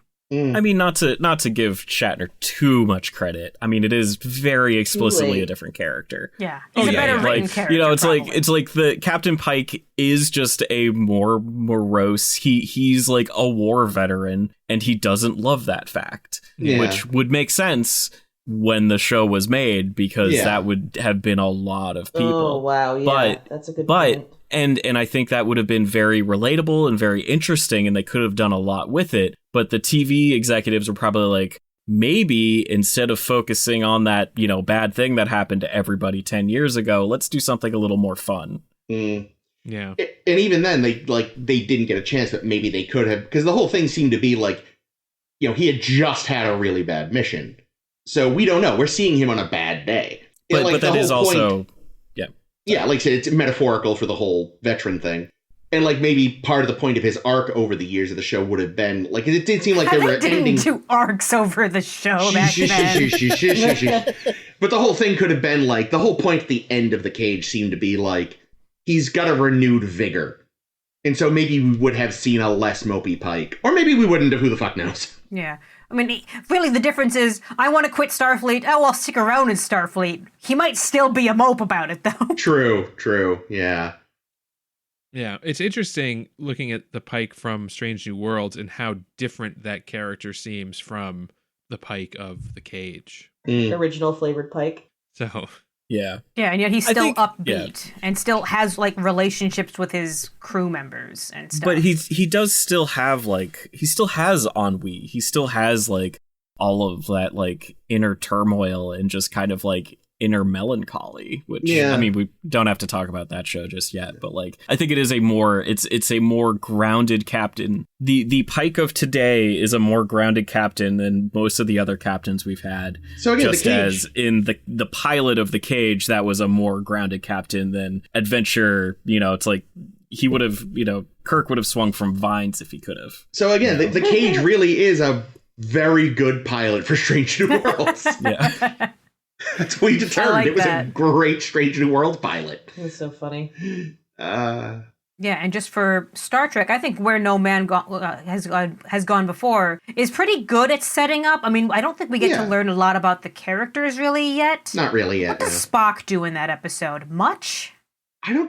Is he fully have they committed to the emotionless bit at that point? I can't remember. I know they have, but I don't know how much it comes up yet, other than when they're playing chess. Right. I haven't really watched that one in a little while, but I don't remember quite how much else it's setting up yet. I do remember it does set up what is a very common thread for Spock in the first season.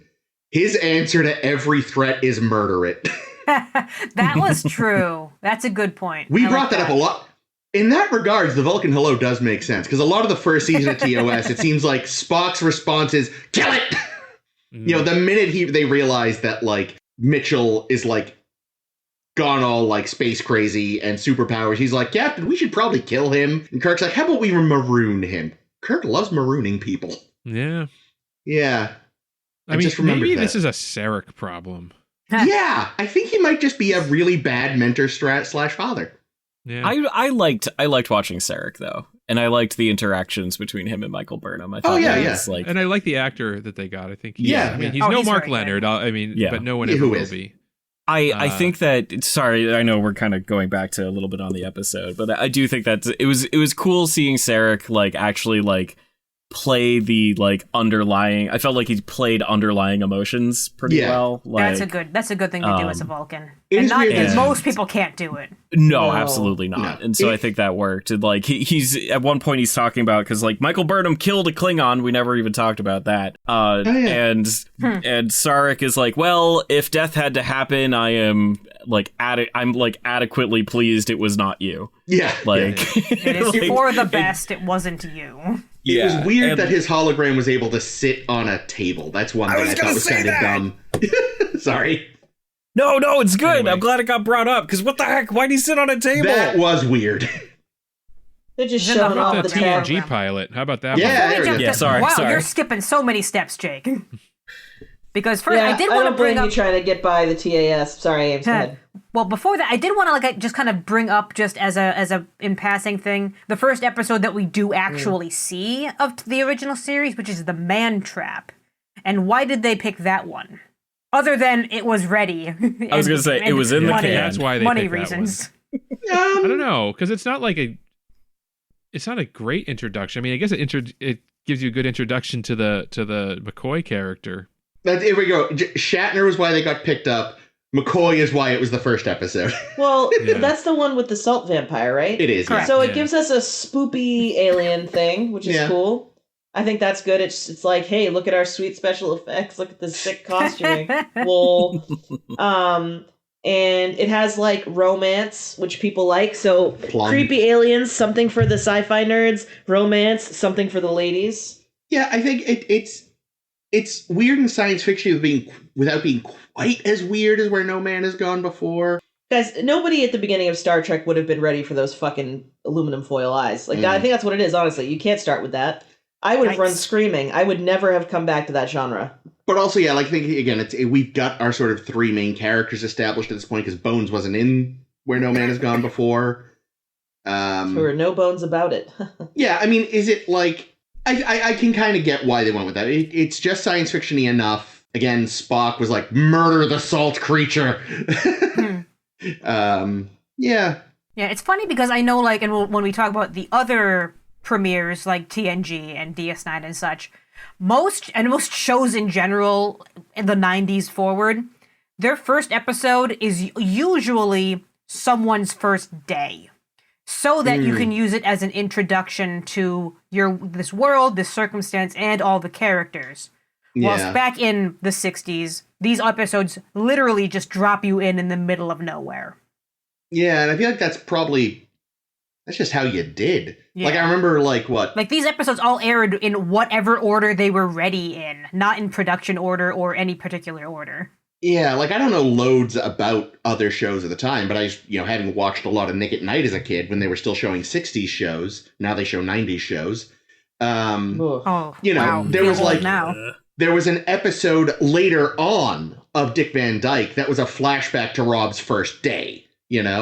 Whereas, like, when the show started, he just was already established as the head writer of this show, and the family was already there. Like, you would do flashback episodes later. It's like, oh, here's Richie's birth. Here's this. Here's that. Which, like you said, now often is, like, the impetus, or at least the starting point.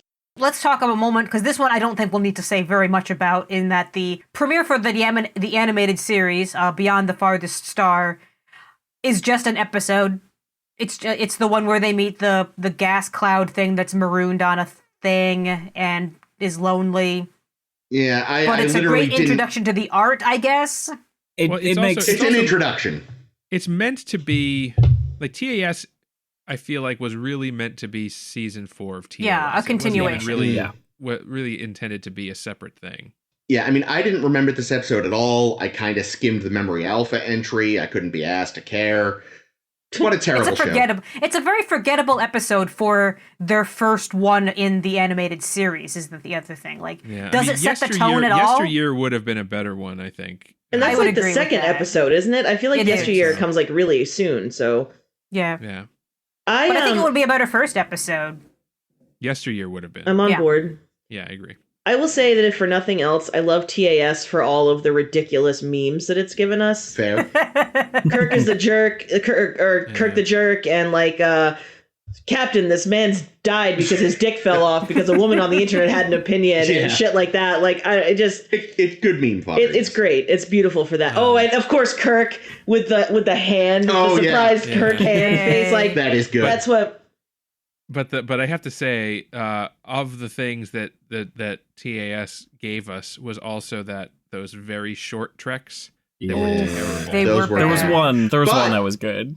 But they did give us that guy on YouTube who, well before very short treks, took audio from Voyager and TNG and made beautiful homages. Yes, those are great. Those were Gazelle automations. I think they were animated too well. I really wish they had done a DS9 one, because I feel like the perfect DS9 TAS episode is One Little Ship. That'd be a good one. Oh, God, yeah. I was thinking Alamarain. Or that. But yeah, like, I feel like One Little Ship is a TAS episode, basically. Sorry, Run Along Home. Move Along Home would be a good one. Yeah. That one would be fun to watch. Either would, yeah. Because they could really get into it, you know what I mean? Yeah. Sorry, James. No, it's okay. No, I was going to move on. Because I had a question. Phase 2, did that have any scripts come out for did it have a pilot script? It did. It would become TMP, basically. There's actually... that's right. You can probably find it on eBay or something, but years ago I had it. God, maybe I still do somewhere at my parents' house. There was a whole book about Phase 2 that even had some of the scripts. Oh, cool. And a number of the scripts became TNG episodes. Yeah, but I wasn't sure if I literally thought about it while we were discussing whether it even had a pilot script that. Yeah, that's and if they did something interesting with it. They've got footage, right? Like, they started producing it. Like, they cast that Vulcan guy for the Vulcan role. I think there's even Dawn or something, or this that's the other guy. Vulcan guy. I think there's even like pictures of Persis Kambata in like a TOS style uniform from when they were gonna just use those again. But yeah, no, I mean, and then like a lot of the sets. Zahn was his name. Zahn, that's the one. Yeah, sets were built that then were rebuilt for the motion picture, or like augmented for the motion picture. So. But yeah, like I think basically what would become TMP was already a script, maybe the pilot. Obviously, the difference would be Ilea and Decker wouldn't merge with V'ger because they were going to be on the show. And we added about an hour of navel gazing. Oh my god. Yeah, well, that's the thing. Because it was like a script for like a 40-minute television show, they needed all that extra bullshit. Yeah, I'm pretty sure it was going to be called In Thy Image. That sounds right. Is the original name of the script, if I recall. And they had to add that fucking transporter accident scene that haunts me to this day. Love that scene. It is. But yeah, I don't know enough about that episode. Maybe I'll find a transcript of it and link it on the Tumblr or something, where all of these discussions are kind of cataloged. But let's move on, because I think the actual first premiere where it feels like this is the introduction to the show you're going to watch for 7 seasons is Encounter at Farpoint, which I still really like. That's cute, right? It throws a lot at the wall that sticks, which is really interesting. I think the thing is, it does throw. I think it throws too much at the wall. I think having the Q plot on top of the Jellyfish Farpoint plot Station plot, on top of also introducing all of these new characters and like the whole concept of data and the holodeck, like and giant space jellyfish. Like I feel like they could, like, the holodeck could have been deferred to a later episode where they could have actually had a holodeck adventure. Yeah. But I guess that they really wanted to show like how cool the new ship is and how all they have this great stuff. Oh, the fucking, I don't think ever used again except maybe once, the directions mode that you could activate. GPS? Yeah, like they literally would say like, hey, ships. Oh yeah. That, the lights, follow the lights, Will. I think it was Will being guided. Yeah, it was Riker. Bill. Yeah. Bill. Oh, yeah, they called him Bill a lot then. In the first season, yeah. Disgusting. Oh, God, no beard. And also saucer separation, something that we never see. Well, we do see it again. We see it very rarely. And we see it literally identically. Yeah, because they're not going to shoot that twice. You know how expensive that was? Yeah, no, I mean, I think when we discussed it, I feel like we talked about the fact that they kind of mashed 2 episodes together, and it sort of shows a little. Well, it was so DC Fontana wrote Encounter at Farpoint, and then Gene wrote the Q parts. Gene's like, no, we need a Q. We need to be Gene. We needed to stretch it to 90 minutes. Let me add some stuff for you. But Thanks, then so he added, of course, he added a god being, and DC Fontana basically disowned the episode after that, I think. Oh, jeez. It's, it's an introduction. It certainly sets you up for the first season of TNG. That's for shit sure. Oh, boy. Yeah. Wow. That's a good way of putting it. Yeah, because I do think the adventure of the week... introduces all the characters gradually, which I give them credit for. It's not like everyone at once is on the bridge. It's let's pick up the Crushers, let's do this, let's have that was clever. Introduce you slowly over the course of the episode. But all the characters are still bland, but that's the case for most of the series. Yeah. Thanks, Gene. And also, how do you feel that it does about reintroducing Star Trek? Because this is in itself like a soft reboot. It's like it does change some things from the original series, but it's for new eyes and old eyes. Non-Star Trek fans probably weren't seeing Star Trek 6. Well, that was probably after. That wasn't out yet. Regardless. Yeah, the timeline. But the most recent Star Trek film would have been Star Trek 4 at this point, which was hugely popular. True. So I think the space jellyfish on its own, very Star Trek. Oh yeah, and the result at the end on its own, also very Star Trek in its own way. Having both at once was maybe a little overwhelming. I didn't mind it, but I'm a sucker for Q and I'm a sucker for jellyfish. Fair. And I think also if you didn't have both and you stretched it to 90 minutes, you'd run out of shit to do. Yeah, don't get me wrong, neither would have worked as a 90-minute on its own. But the jellyfish as a 45-minute on its own, perfectly. Yeah. Very Star Trek. Yeah. And I love the end of the jellyfish. I think that's where it's like the most Star Trek is. It's, oh, we have to save this creature because it's the right thing to do, which is kind of the Star Trek protocol is do the thing that is right. Whereas like when you look like in Discovery and you're like, Michael, why do you want to fire on Klingons? What is this show going to be? There's such a different kind of moral there. Yeah. But I do think, they do all the things that they needed to do in a pilot or in a premiere episode to like set the scene. And the plot, the Farpoint station plot, the jellyfish, it's really secondary. It's the secondary goal of that episode is telling that story. And it's an okay story, so I think it all kind of works that they were able to get everything done that they needed to. Yeah. And they look so pretty. Mm-hmm. Pretty puppet fish. Who doesn't look pretty are the actors in those spandex uniforms. Oh my God, those are the worst. So bad. They learn eventually. We will see scants in Discovery this season at some point. I know that much. Hey, spoilers. I don't remember this. We'll have to see. Yeah, there's a couple scants at some point. I remember them being like, hey, look, scants are back when... In the blue? The promotion. Yeah. I don't remember this. I'll have to take a look. Yeah, they're never prominent, but they're there. I love that. Next. So DS9 introduces us with Emissary, not to be confused with The Emissary. Goddamn Son of Star a fucking Trek. bitch. And it's the same series, isn't it? Isn't The Emissary like later on in Deep Space Nine? No, The Emissary is the one with K'Ehleyr from TNG. Oh, okay, all right. Well, thank God, because it definitely foolish. It definitely does its job of being like, hey, remember TNG? Yeah, this ain't that. This place is a dump. Yeah. It's manned by full of garbage. It's manned by a bunch of fuck ups and weirdos.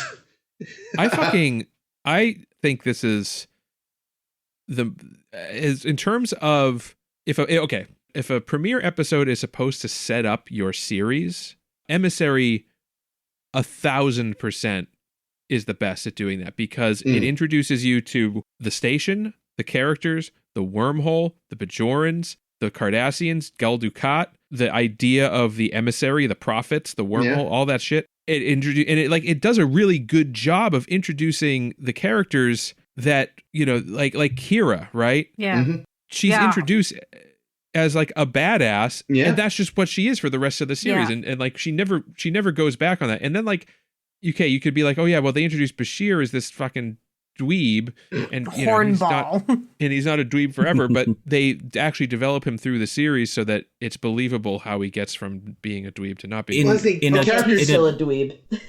In a different show, they probably would have seen Bashir for what he was, which was like a creepy sex pest, and then they just would have changed him in the next episode. They just would have been like, nope, that's not going to work. We will definitely have to like change that as soon as possible. But instead, they do give him time to develop, time to grow. Yeah, this show has like character development. Oh yeah, a ton of it. In a way that again TNG didn't, because for the first 2 years they were stifled under this like weird dictum of like no interpersonal conflict, and again even after that ended, they had a hard time breaking out of it, where this one allowed characters to change and shift. And we see that they're going to from the very first episode. Like we can see this is the situation that they're in, and the situation is going to make them do stuff and make them develop into different people. And I do applaud them for how complete each character is from the fucking start. And holy shit. I might put the asterisk that I don't know that they quite figured out what to do with Odo in Emissary, and they just kind of like in Emissary he's kind of just like the guy that is the shapeshifter, this magical thing, magical man. Yeah, like he's there. We have to have a semi-outsider character, and he's it. We'll figure him out. Yeah, but we know in I think it's the second episode. I'm going to say A Man Alone, perhaps, where he already has so much that we flesh out of his non-flesh character. True. It's just that they don't have a chance to get to that as much in the pilot, which is there's so much happening. Yeah. They have a very big cast. The other character they don't quite hit, if I recall correctly, is Jadzia. I feel like that's a lot to do with it. Like they don't really get Jadzia for the whole first season. Honestly, it's really but it's as much a Terry Farrell problem as it is. Yeah. So I actually want to push back on that a little bit, just because I've been listening to the Delta Flyers, and they've been going through. They finished Voyager. They were originally doing Voyager, and now they're going through Deep Space Nine, and they have Terry Farrell and Armin Shimmerman on his co-hosts, one or the other for most of the episodes. Why didn't we get these people? It's quite good. I really like it. Why would we? And Terry Farrell got hired late, so she actually doesn't share scenes with other characters in the pilot because of that. Huh. And in addition to that, all of the things that are cool and good about Jadzia that appear in later episodes and later seasons was because of Terry Farrell. Because the original, what she was specifically told in the beginning was that she was going to be a sexy person with no emotions whatsoever. What the fuck? She was going to be the Vulcan analog. Oh, that's bullshit. She wasn't going to be emotional, and she was just going to be really smart and know everything. And Terry then they realized Farrell, how bad she was at that psychobabble shit, and they were like, well... Well, so the technobabble and stuff, she had issues with that, because who wouldn't? Yeah. But they hired an acting coach, and the acting coach was mostly like, you just need some more time to memorize these incredibly hard lines, and otherwise you're good. You know how to act. And so a lot of it was that they were pushing her too hard on language that no one could have done. Yeah. And they were trying to push her into a direction where she wasn't acting, where she wasn't being emotional, and wasn't they didn't want her to have this excitability about the universe and curiosity. That's so dumb. Yeah. Right. And hearing these stories, it's almost all of the complaints about what the Jadzia character is in that first season is because of what the producers were trying to get her to do, and she managed to push her way out of it. Good for her. And so I think I just think it's important. Sorry, it's a total. No, I'm glad you brought that up. I never knew that. That's good context, because I've gone 30 years believing that Terry Farrell started out as a terrible actress. Right. Same. For sure, me too. And I always felt oh wow, she really comes into her own as an actor over the course of the show. But no, she was always like that. They just weren't letting her be that for so long. Jesus. Well, there you go then. Maybe that's you're right then. I mean, that's another character that they hadn't really figured out in the pilot. Yeah. But I would say overall, going back to just as Emissary as a thing, I think overall it succeeds. Yeah. And I also think that, as you said earlier, Chris and/or Ames,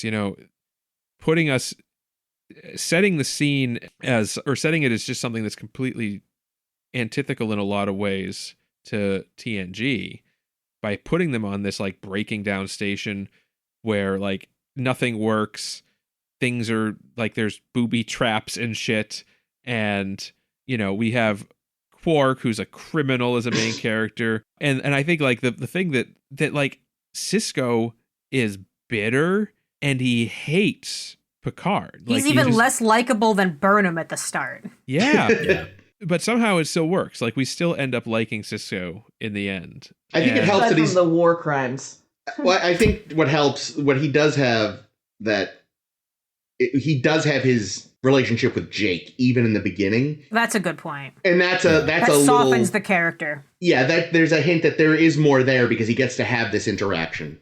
Yeah, and it also makes him relatable and everything, so you can say okay, I understand why he's especially bitter because now he's a single father, which he wouldn't have been otherwise. I will say though, thank God they changed Kira's haircut. That bob was terrible. Oh yeah, bad. Cannot disagree with actually, that. That's an interesting question. Going back to Vulcan Hello a little bit, but so Emissary opens with the Battle of Wolf 359 and the death of Sisko's wife. Would it have been more interesting if Discovery, the teaser, the opening of Discovery was the battle where Burnham's parents get killed and she gets rescued by Vulcans? I don't know. I'd have to think about it. And that we see that it's Klingons that attacked I don't know, because I feel like now would we just be saying, oh, great, you just cribbed DS9? Yeah, true. That's fine. You can crib things that are good. Yeah. I don't know. I would have cribbed it more directly and had it start with the Klingon battle that happens in the second episode. It's like I would have maybe started it there and had flashbacks to kind of beforehand, but that is just stealing the pilot. They do. You know what they do? They do it with modern sensibility, though. The battle's happening, everything's exploding. Cut to Michael Burnham, record scratch. Yup, this is me. You're probably wondering how I got here. Yep. Cute. Very cute.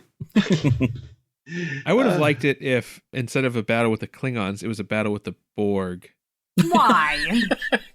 So I really just want... You just really want to watch DS9 again, which is your prerogative. Let's do it! No, we've done it already. We can't do it again. You've already rewatched it like 8 times. And I'll do it again. Yeah, I think in Emissary, the one thing I will always give it gripe about is the scenes with the wormhole aliens are so poorly paced that it grinds the whole feature-length premiere episode to a fucking halt. And you're like, yes, we get it. They don't understand time. I do, though, and you're wasting mine.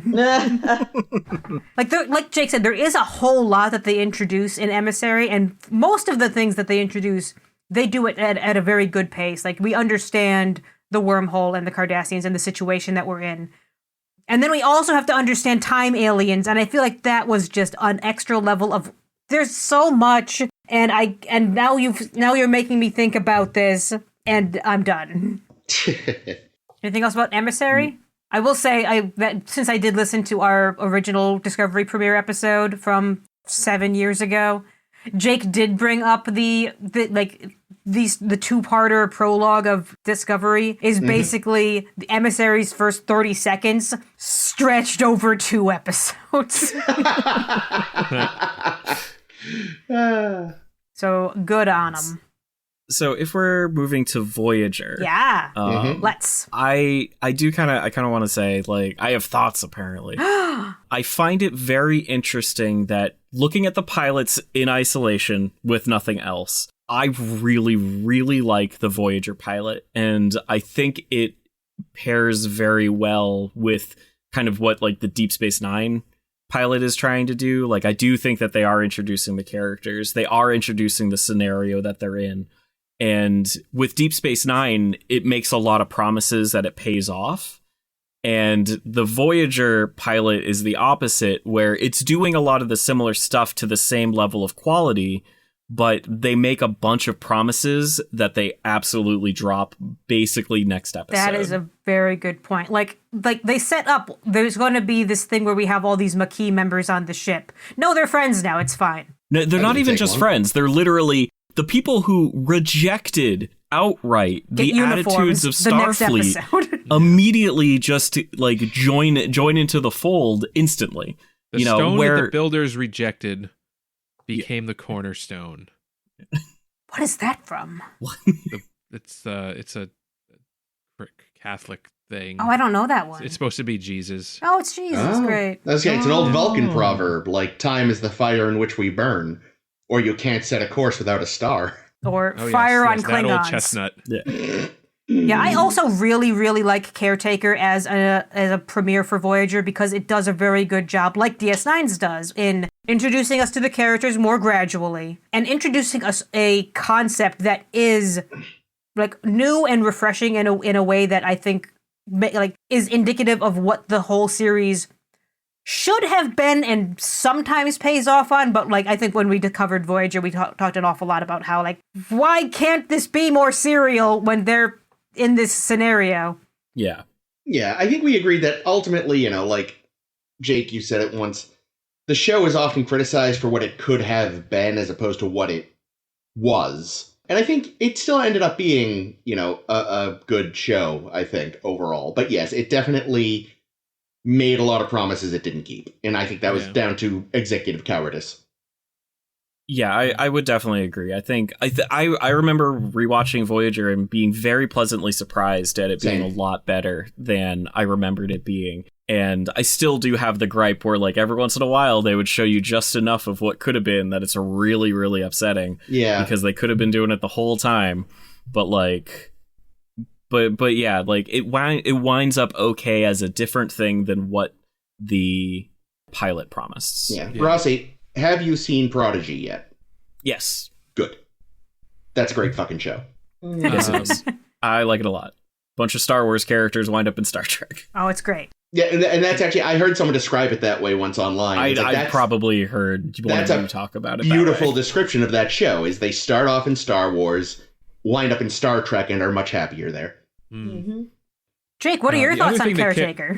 I would say, I mean, I like Caretaker just fine. I think I agree with everything everyone said. I think one point that hasn't been raised is that it also gives us one of the greatest lines in Star Trek history. And I'm paraphrasing here. Oh no! Can't you people just turn into a bird or something?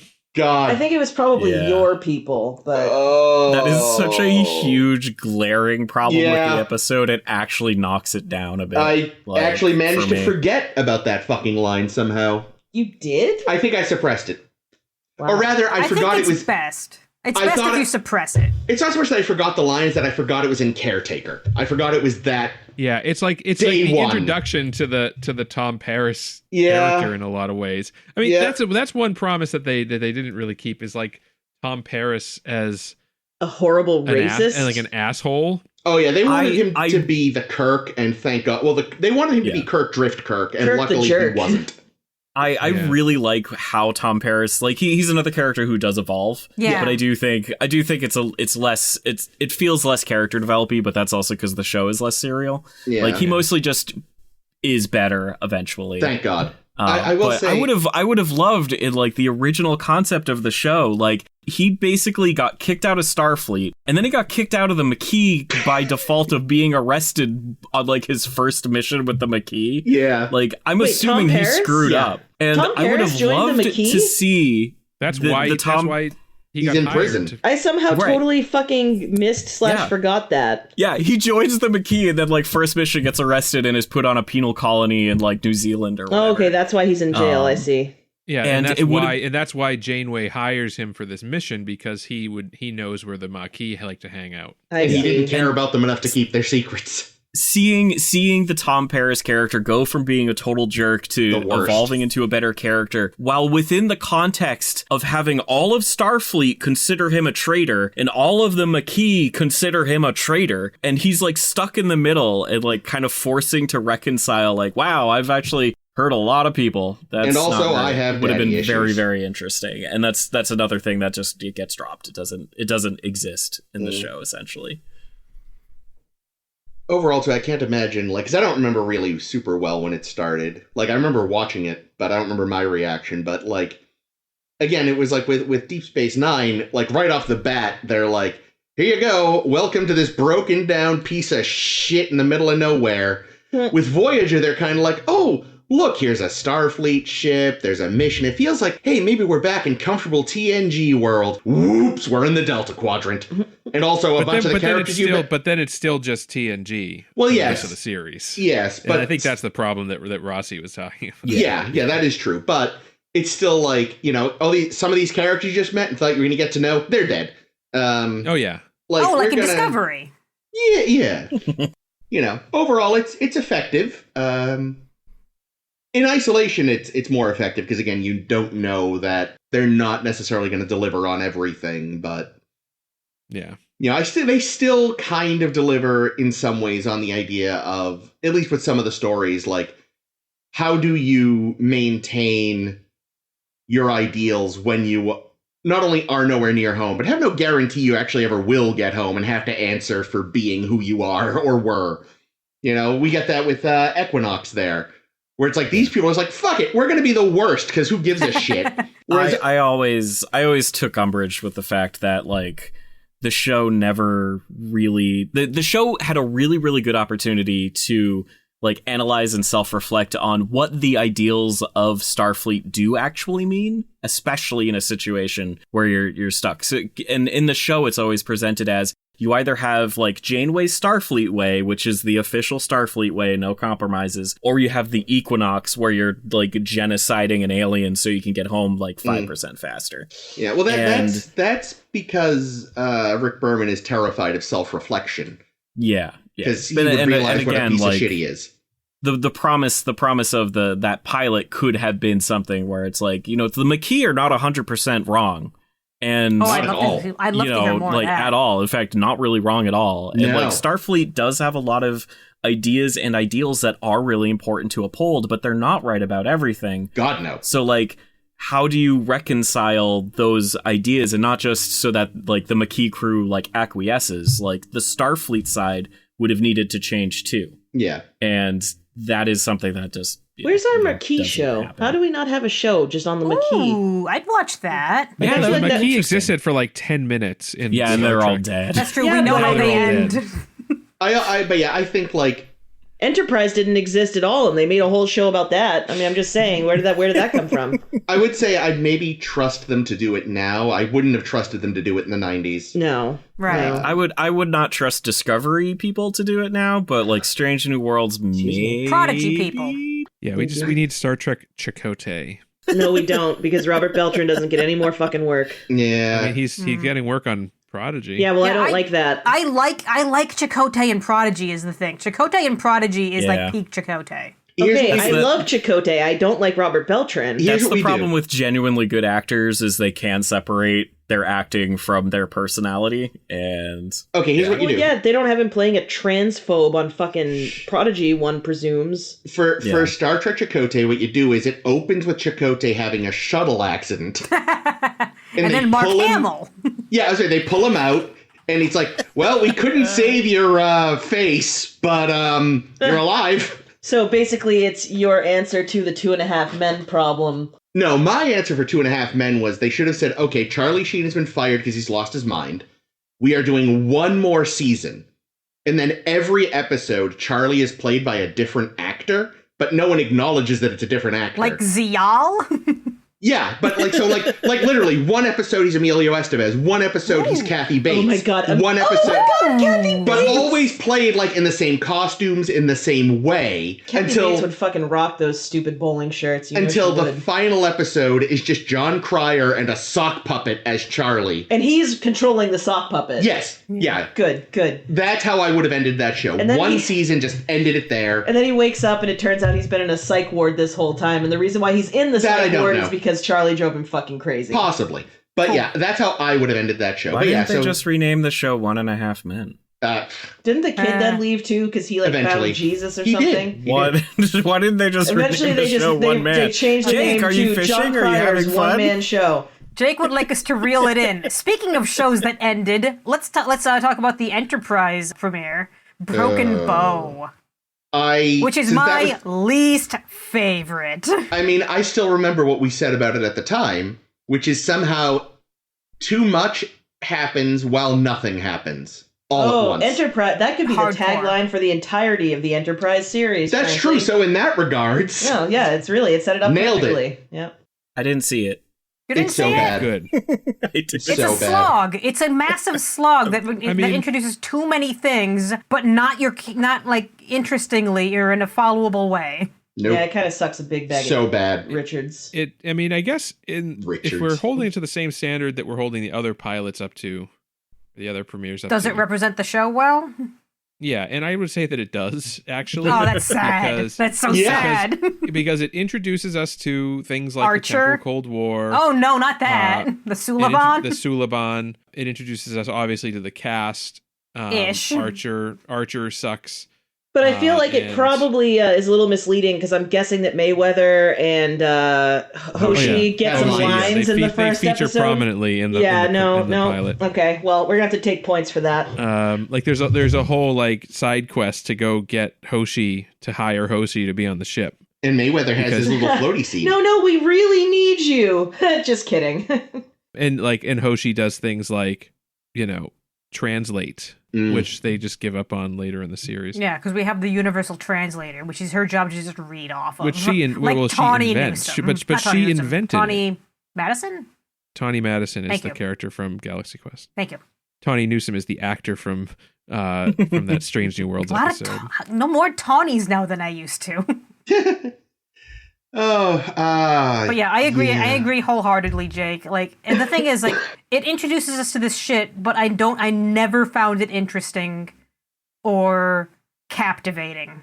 Yeah, I guess that's the difference, right? Because where Emissary introduces us to a lot of shit in the pilot episode, it's all stuff that is cool and it gets built on later. And is it the pacing? Is it that the pacing is better? Well, no, I think it's just that or the concept. The temporal Cold War turned out to be a wet fart and wasn't cool at all. And the characters that they introduce either get sidelined like Hoshi and Mayweather, and Reed, or we often. just don't, or we just don't like Archer, you know. So it's like yeah, it may have done a good job of setting up what it was going to do, but what it did was shit, and nobody should celebrate that. No, bad show. Now, our pilot episode. Yeah. Sorry, I was trying to remember. So it would be this pilot episode is the next pilot episode. Discovery. But we've discussed it. Well, and also like we don't know the promise. We can't yet evaluate the promise. Yeah. If the promises are kept. I think we're going to revisit Discovery when we've watched a bunch more of either more Discovery or watch like the other seasons and do like another let's reflect on pilot episodes blogtivity sometime in the future. Yeah. What about the pilot of the New Voyages? Or are these just the fan shows? Star Trek Renegades or. You can write your own blog post, Rossi. I don't know. We've been talking. I think for there was another one that was like second so. phase. How has this been so long? Because everyone has words to say. Can we get to start? Because we don't use that Rossi clock. I know, right? If we had the clock, we'd be all set. You got to just put it behind you, Ames. It'll be great. Maybe I will. Yeah. But I don't know. I think this episode went really, really long. But it is. I think it's because it's also introducing Discovery, and we had a lot to say. Discovery. It's also like literally like the different television landscape. Yeah, like that this is entering into. Bitching about CBS All Access. Yeah, requires at least 20 minutes. Done 2 episodes for this, like we usually. Oh do. God, that would be a nightmare. We'd be talking for the next 6 hours. Right? Yeah, hopefully they'll be a little quicker in future. Yeah, I think they will. I don't think there'll be as much background to go over. Yeah, like a premiere, like a normal premiere, we're double length this week. Like a good neighbor. But do you think we will deliver on the promise we have made in this first pilot episode of the new Star Trek era? We definitely didn't deliver on our pilot because we didn't know who we were going to be yet. I think we delivered on the Jake and Chris blather for half of it while Ames and Caitlin make jokes. I thought you were going to say the fact that they were obviously the experts, whereas we were not. But yes, that's also true. I'm very disappointed that, you set up this whole thing where Chris was going to read a description of what happened in the episode. That didn't happen until episode 2. Recorded after the fact. That didn't happen until episode 2. Oh, excuse me. Sorry. That was the experimental episode. I think it was 3. 3, maybe? 2 was the pilots where we got the feedback of could you include a synopsis. That's right. And then Chris read from memory alpha for a day. Yeah. Sorry, I apparently will never forget that for no good reason.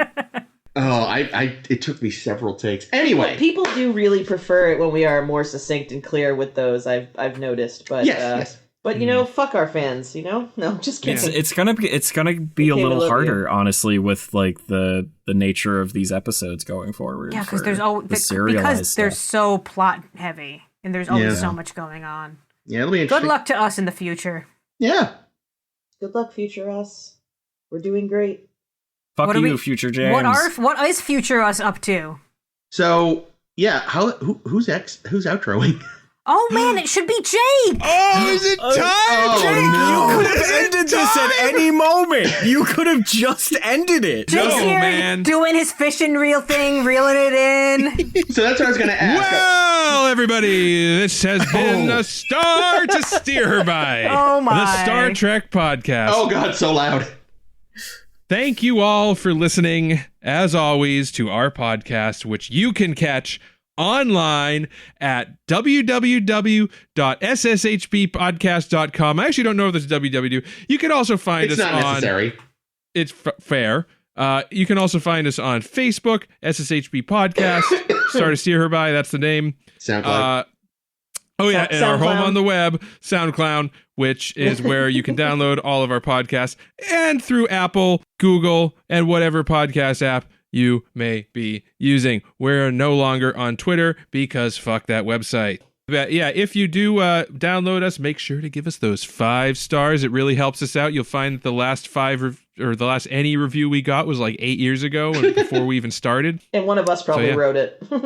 Yeah, so kidding. please, and tell your friends, tell your enemies. Make them watch Discovery with us. Make them watch Discovery with us. I like there's never been a better time to jump in to this pool of feces with us.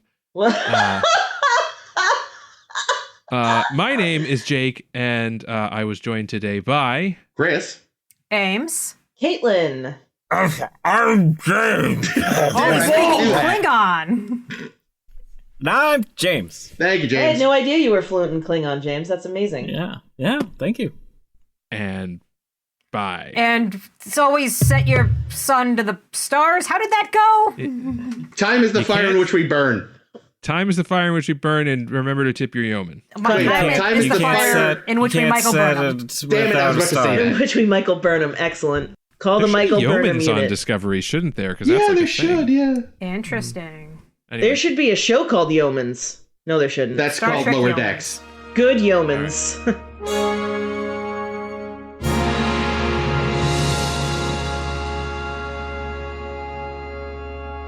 What bit is Chris gonna use?